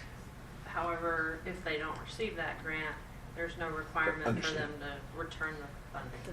I understand that part. I just want to make sure the intent is they are required to try to receive a grant using it. They are within that 2-year period, and there was a table that Lisa had back in one of these areas. I don't remember where it was.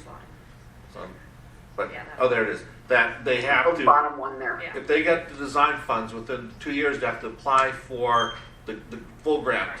And if they don't, then the design funds come back. If they apply So- and they're unsuccessful, that's fine. They don't have to pay it back. Appreciate that clarification, because All right, and just want to make sure One they more, apply. one more just thought, and we're looking at this number of 2.84 times, because the whole purpose of this is to be able to leverage those federal dollars. Do we want a goal? Like, should we be aiming towards a goal when it comes to what we want our X factor to be?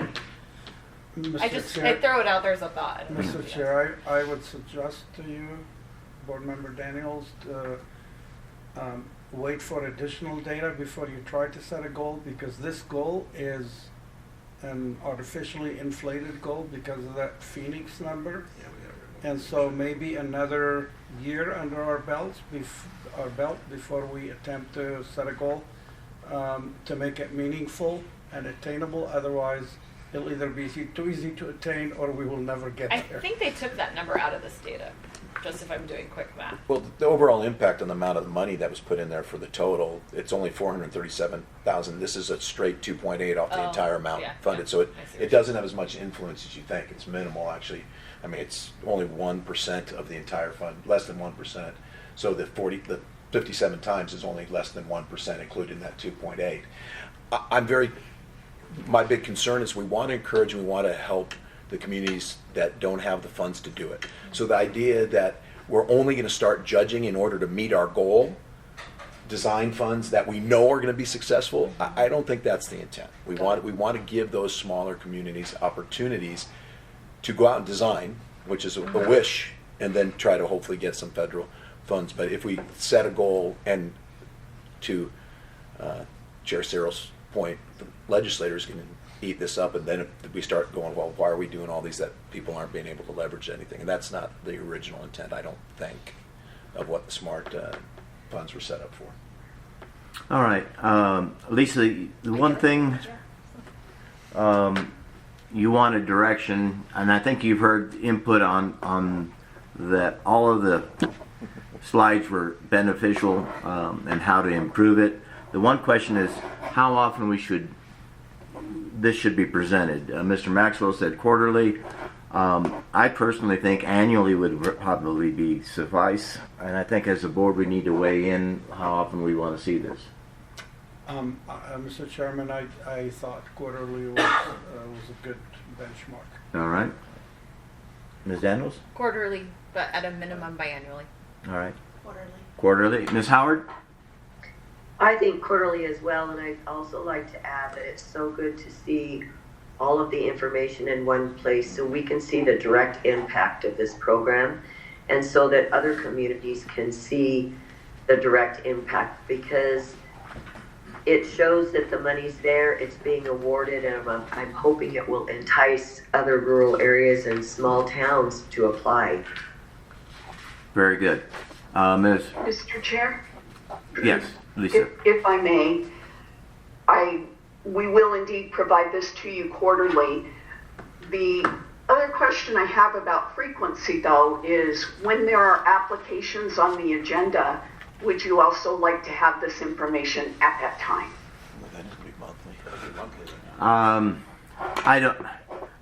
We're putting a lot on your plate, and that'd be my concern. And that's why I thought annually would probably be a little easier to do, and it gives us a kind of a way of looking at it each year, how we're making progress. But it's pretty much quarterly seems to be the answer. I do have a question. It's actually for Lisa. You talked about this being on the Smart AZ website. So how often are you going to update the website for it? And if that makes it available, it doesn't put much on your plate, I might say it'd be beneficial to have. But if we know it's in real time or it's updated every monthly on the website, then it's an easier ask. Yeah. Yes, so the intent is to update at least monthly and possibly more frequently. The data is actually generated as a result of the applications we receive. A lot of it is automated, I guess I would say. Now I have to think through how we put in the additional information about, the number of times they've applied and the story behind it. But for the most part, it's kind of a turnkey automated process. All right. So the question is back to the board: is do we want to see this information every time we have a smart grant application? And I don't know that it's. I'm seeing You a can no. refer to the dashboard. We can refer to the dashboard. They're very good.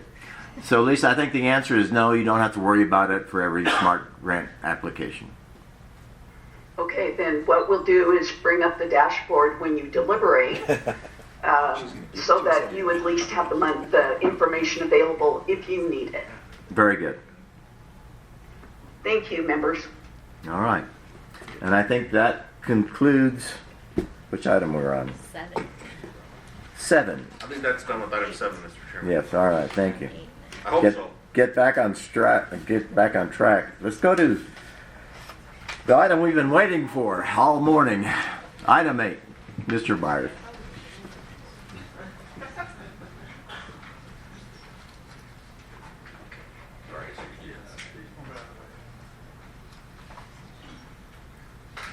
And this is, just for the record, our state engineer's report. Greg gave it away. Yeah. Thank you, Mr. Chairman, board members. For item 8, we have 98 projects that are under construction worth $2.9 billion. 11 projects have been finalized in the month of November worth $91.4 million. In fiscal year to date, there's 45 projects have been finalized. Going on to, you heard the Southeast update, but we'll go ahead and go through all of the other districts that we've got. So starting with South Central District, we have SR 87 and Scounson traffic signal. That project is currently 57% complete. We have the I-10 widening, Ina de Ruthroff. That project is going real well. It is at 71% complete. We have the I-10 Country Club Keno, that is a design build project. At this point in time, we're into the notice to proceed number 1. So it is ongoing, but we're still waiting for data as well as some of the procedures on that design build. We also have the I-19 in Irvington TI, which is in final design at this point in time. We're anticipating that construction to occur in late 2025. And then we have the SR-90 Border Patrol Station to Monson, which Anthony had kind of given us an update on. We're about 20% complete on that project. For the North Central District, projects that we have there, US 89 and North Lake Powell Boulevard Roundabout. Construction is supposed to be starting in it, or it started in it in October, and we're looking at completion would be probably early summer 2025. Drainage, the US 89 drainage and erosion control improvements. That particular project will be starting in April of 2025. We're looking at completion of that sometime in November of 25. The next one we have is I-17 Willard Springs to Wildlife Overpass, or the Wildlife Overpass. That project is about 95% complete in the design phase. We're looking at advertising it later on this month. For the Southwest District, we've got the I-10 Skate and Wash to Clamosa Pavement Preservation Project. It is about 60% complete. We also have SR-95 Tyson Street to north of Quartzsite. That is a pavement preservation project as well. It's about 2% complete. The I-10 Dome Rock Road to Skate and Wash is a pavement preservation project. It's about 99% complete, almost finished up. And then we have the I-10 truck parking. That's the availability system. Right now that's at about 87% complete. we've run into some problems with the technology on that, and so it's kind of on hold at this point until the technology we have, basically till the cameras can talk to the computers. We're still working on that. So we have 2 different vendors that are currently working together to try and remedy the issue that we have on that. So we also have the, which one is that one? That one. On that item, Mr. Vars, Yes. the other states that have currently got the system up, apparently they're not having any problem with the software? Each state is using different technology. Of course. So it's part of that pilot is testing the different technologies. Okay. So some of them are fairly rudimentary, some of them are much more complex. Ours is much more complex. Figures. Okay. We also have US 95 Aberdeen Castle Dome Mine Road. It's a pavement preservation project, and currently we're doing some vinyl paving and markings on that project. We also have the US 95 Rifle Range Road to Welton Mohawk Bridge. That project is about 95% complete at this time. We have the statewide port of entry barrier protection project. Those concrete barriers that are being installed are about 12% complete. And then we also have the SR 85 I-8 project. Those are drainage improvements with the box culvert. We're about 21% complete on that project. And getting back to your statewide port of entry barrier protection, just so people remember it, they become a target every once in a while. And this is definitely a safety issue. So, and I think you experienced that a couple years ago. Yep. We have had several scales wiped out, and we've had a couple of our what we call dock houses wiped out as well. So. Mr. Chair, could you clarify for me what you mean by safety? There's been trucks or vehicles that have run into the facilities. And it By accident or? Well, I guess I'm not sure whether it was by accident or just carelessness or whether they were actually targeting somebody. It's kind of, but. Okay. Yeah, I don't get to the area much, so I don't hear the news. Yeah, the Yuma one, there was a semi that basically wiped out some of the facility. Okay. Thank you. Okay. Not my district, though, but I guess Mr. Elders had led. Go ahead, Greg, sorry. So in the Northwest District, we have the California border to Needle Mountain Road on I-40. That's a pavement pres project. That's about 17% complete. We have the West Road 5 North to Powden. That is a safety project that we're working on. It just got started, and it's about 3% complete. And then we have the Centennial Wash Bridge. That's on US 60, and that one's about 61% complete.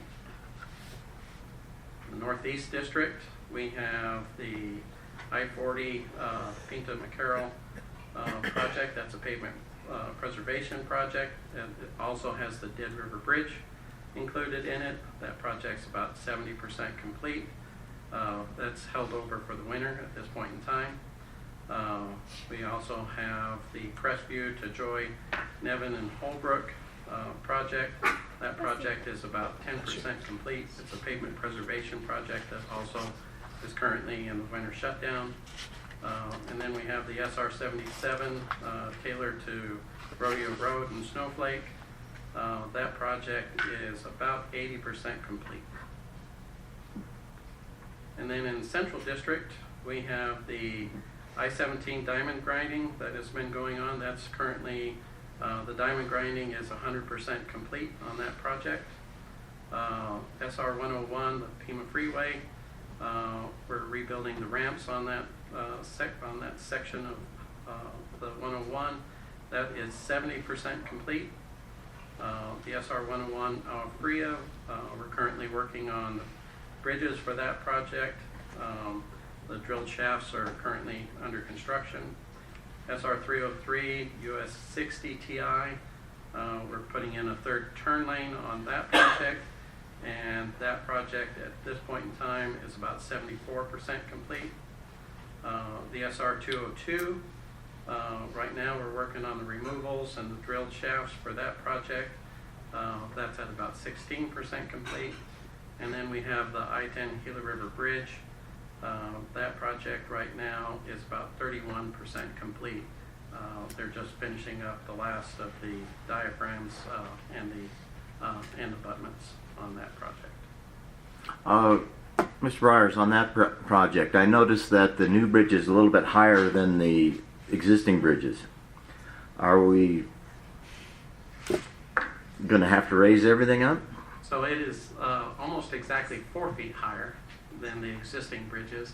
The reason for that is when the hydrology was rerun for the bridge itself, we needed to be able to raise it to handle the maximum flood that the bridge is rated for. So yes, the approaches on both sides are also going to be raised. Okay. So we're winding up having to go back on either side of the bridge about 3/4 of a mile. So it's going to be fun. So the next item I have is the Naco Highway. It's the transfer of the Naco Highway from the county to ADOT. We've had several conversations with the county. At this point in time, we're waiting for the county to give us a proposal on what roadways they would be willing to take in from the state's system. So they've got about 3 or 4 different options that they're looking at this point. We had a discussion yesterday, so they're looking and seeing which one they think is more viable for them, as well as for the state. So the section that we're looking at is basically from the port of entry, running all the way north up to the city limits, is what we're looking at. Now, one of the things that we have to do is make sure on that north end that we have a logical termini, so it basically has to end at an intersection. So we're either going to wind up with a short gap that is still going to be the counties, and the county can work with the city on that, or we're going to have to go into the city limits, in which case we're going to also have to be working with the city on that. So those are still part of the negotiations that we're working through. Well, this has been an ongoing request from Cochise County and Supervisor English for, I'm going to guess, 30 years. So it's good to see progress moving forward on a request. I guess it does show that the ADOT does listen. Yeah. Mr. Chair, quick question. Yes, sir. Craig, so the roads that they are currently considering to accept, as we know we give up and we take, are those in the condition that they're required to be in for the transfer to occur? Because I know we have to give them those roads in a certain level of condition. Are those roads already in that condition, or are we going to have to expend funding to make this happen? So the way the statutes read is if we are to basically accept a turnback, then those roadways have to be brought up to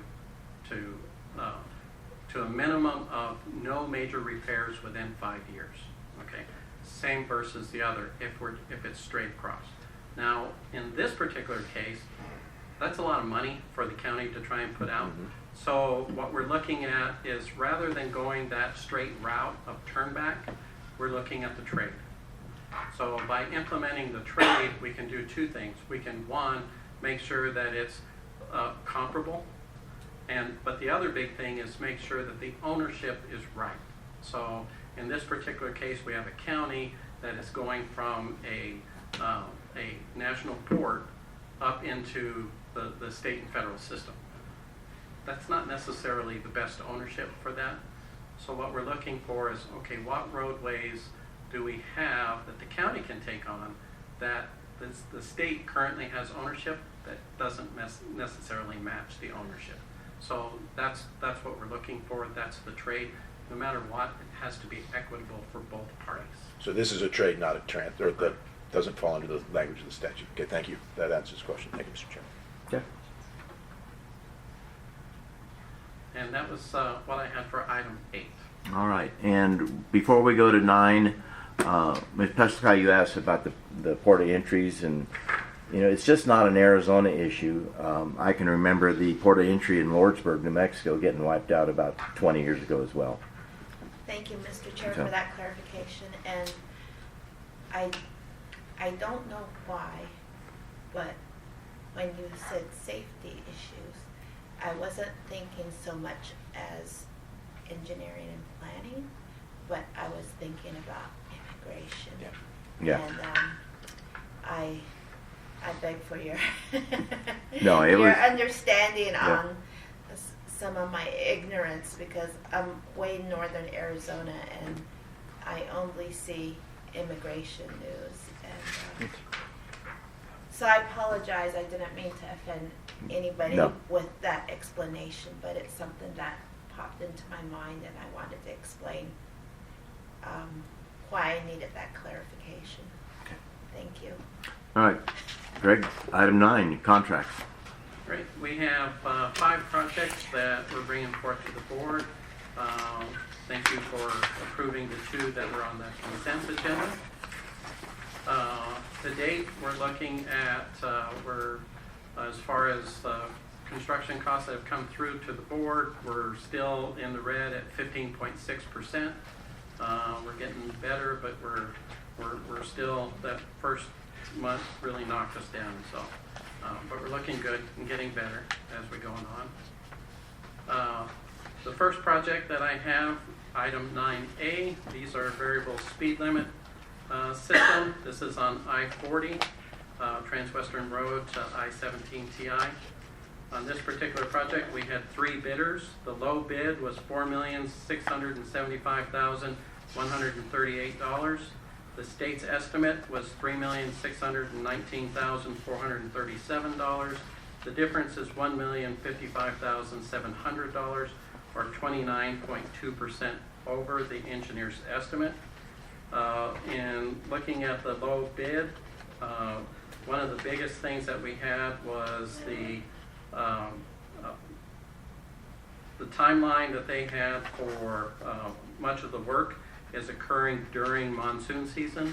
They had accounted for that, which made for lower production rates than what we had estimated.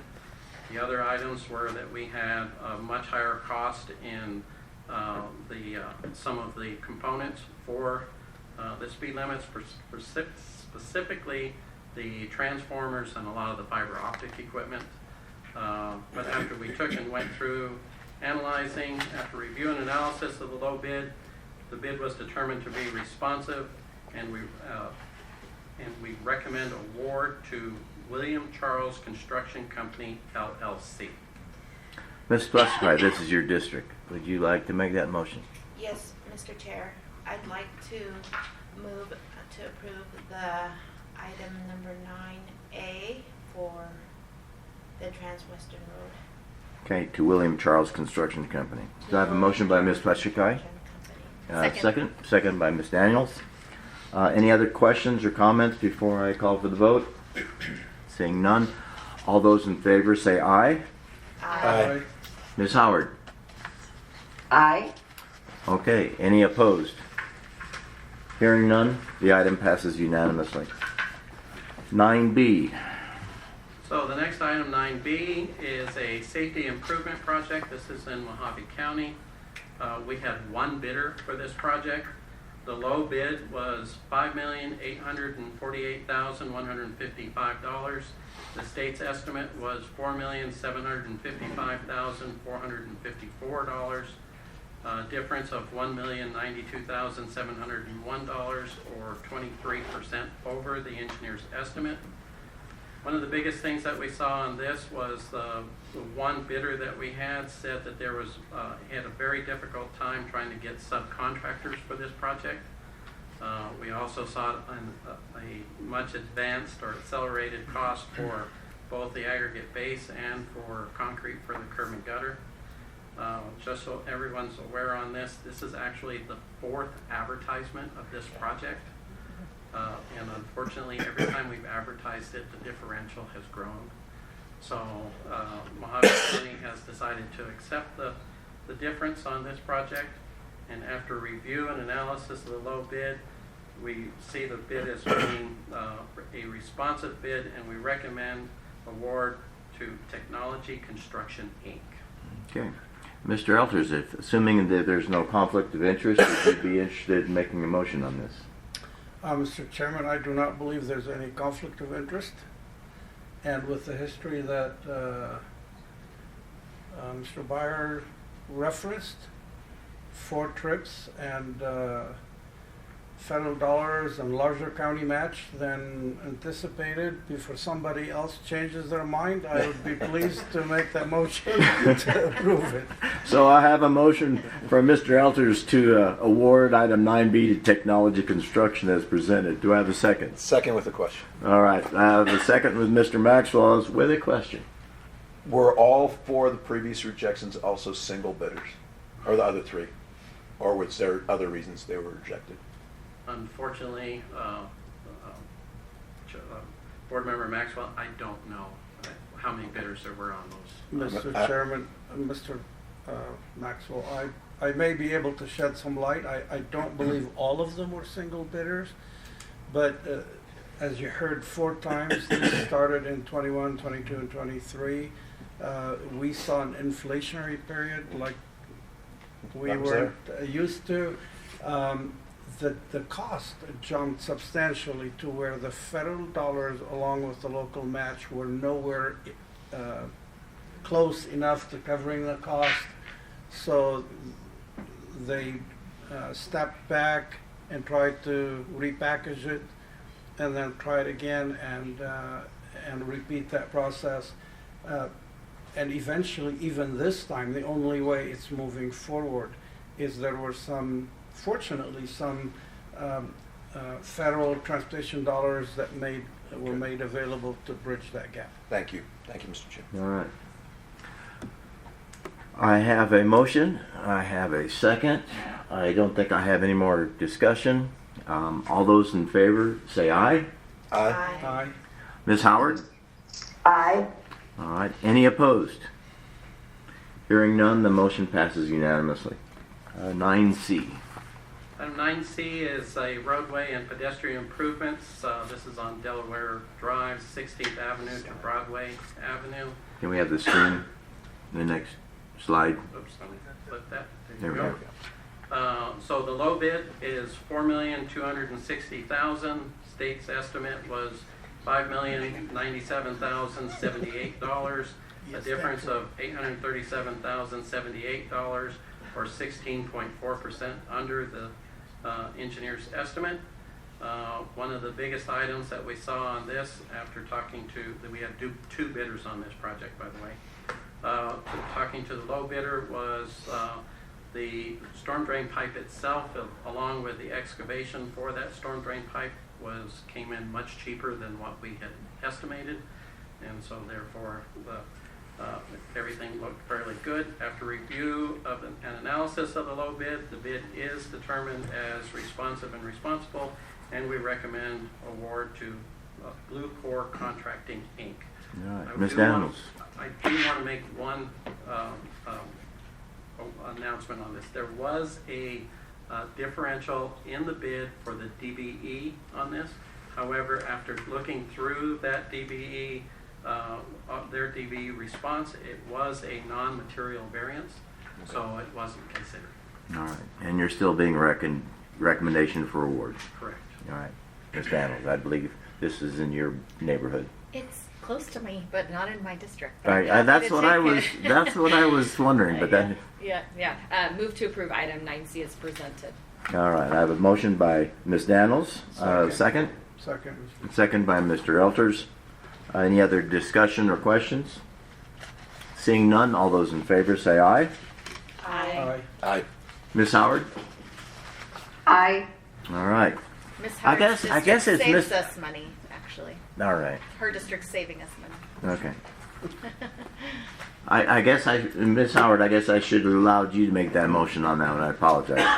Oh, no worries at all. Thank you. Okay. So I do have a motion and a second.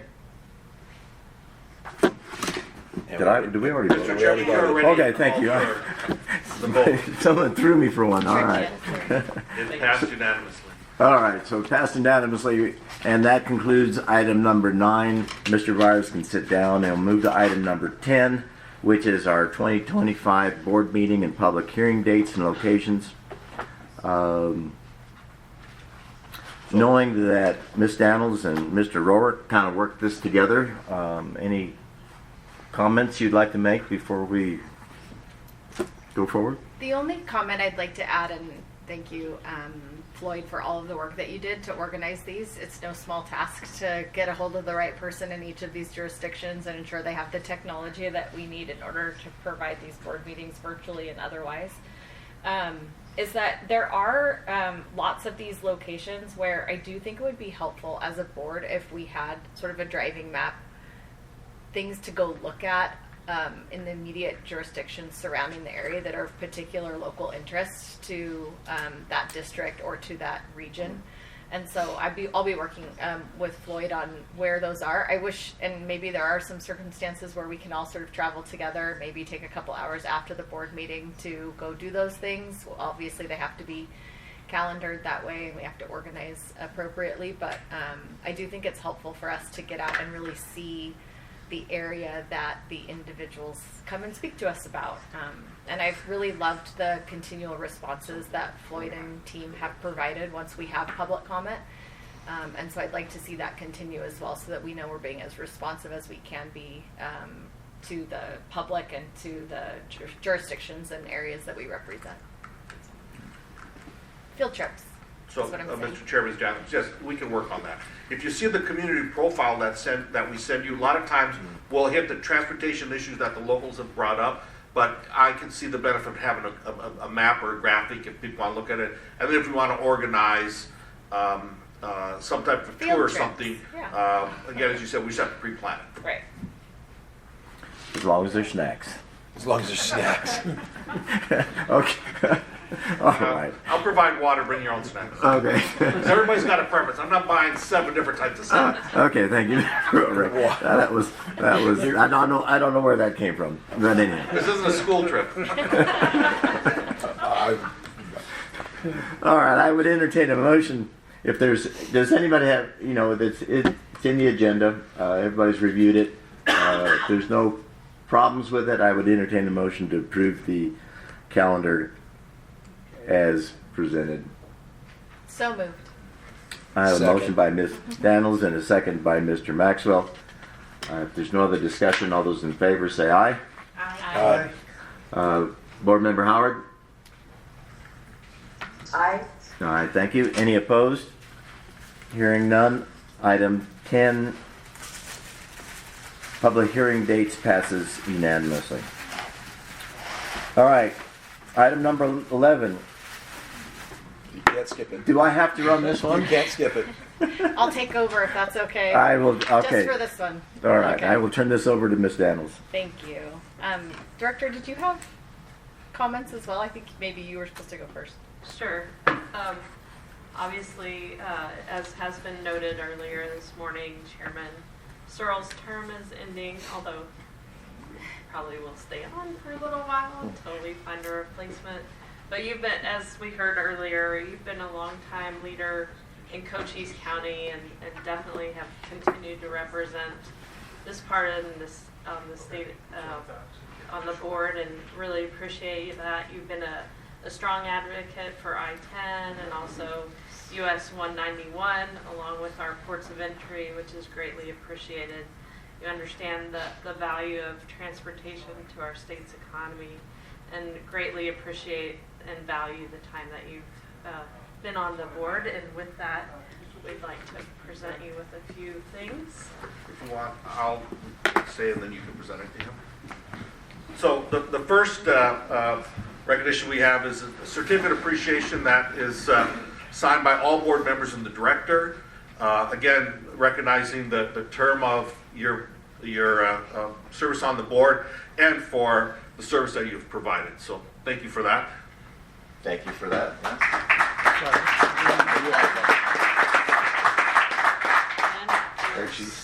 Next, we have a commemorative copper license plate with a personalized term, and the term you chose is Cochise 3, if you want to explain.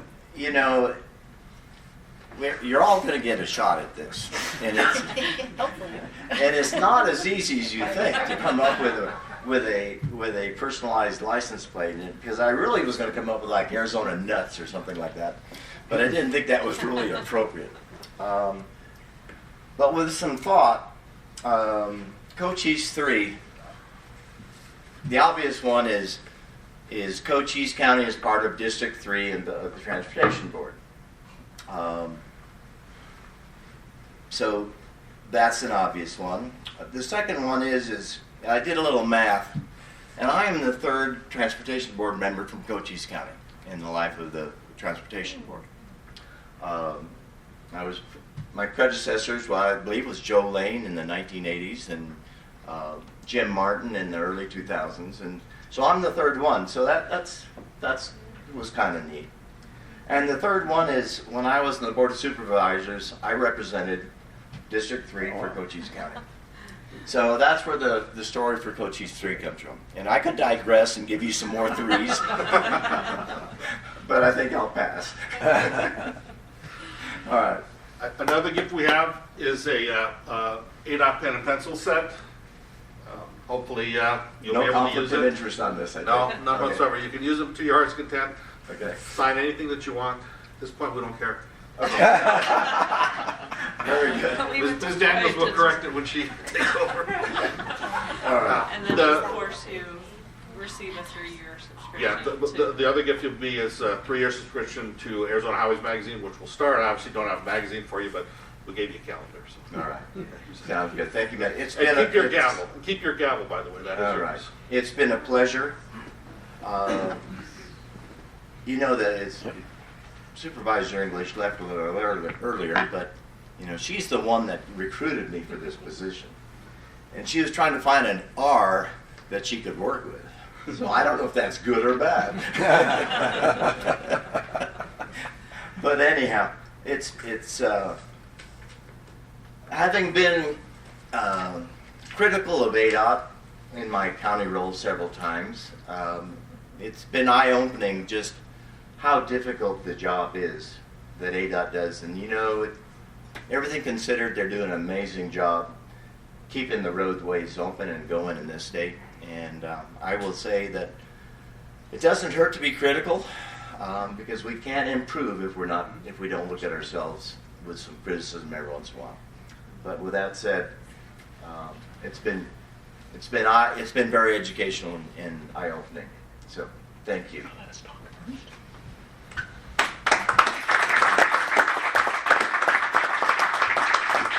We're not done with you yet. I know. Yeah.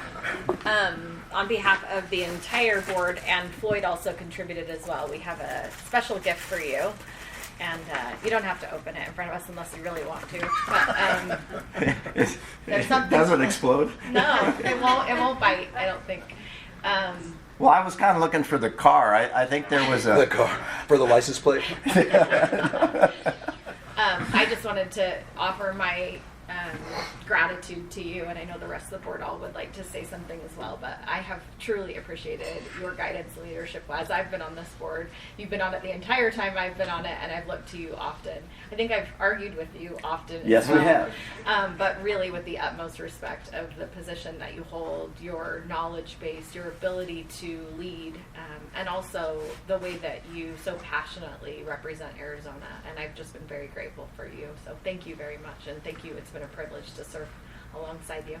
Well, thank you, Jen, and going by my predecessors, Mr. Stratton, Mr. Thompson, and Mr. Knight, I will stay on board until my replacement is named. At least 6 or 7 months, as long as Mr. Mick, Jackie Meck did it. So Unfortunately, you're not done listening to us talk. I know you're trying to set a record. I'm You've trying to- blown by that. And we're adjourned. No. You've lost, yeah.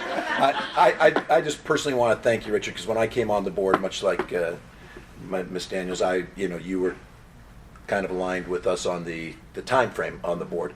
But what I really appreciated was, one, the first couple times I met with the South Central District, you came as well.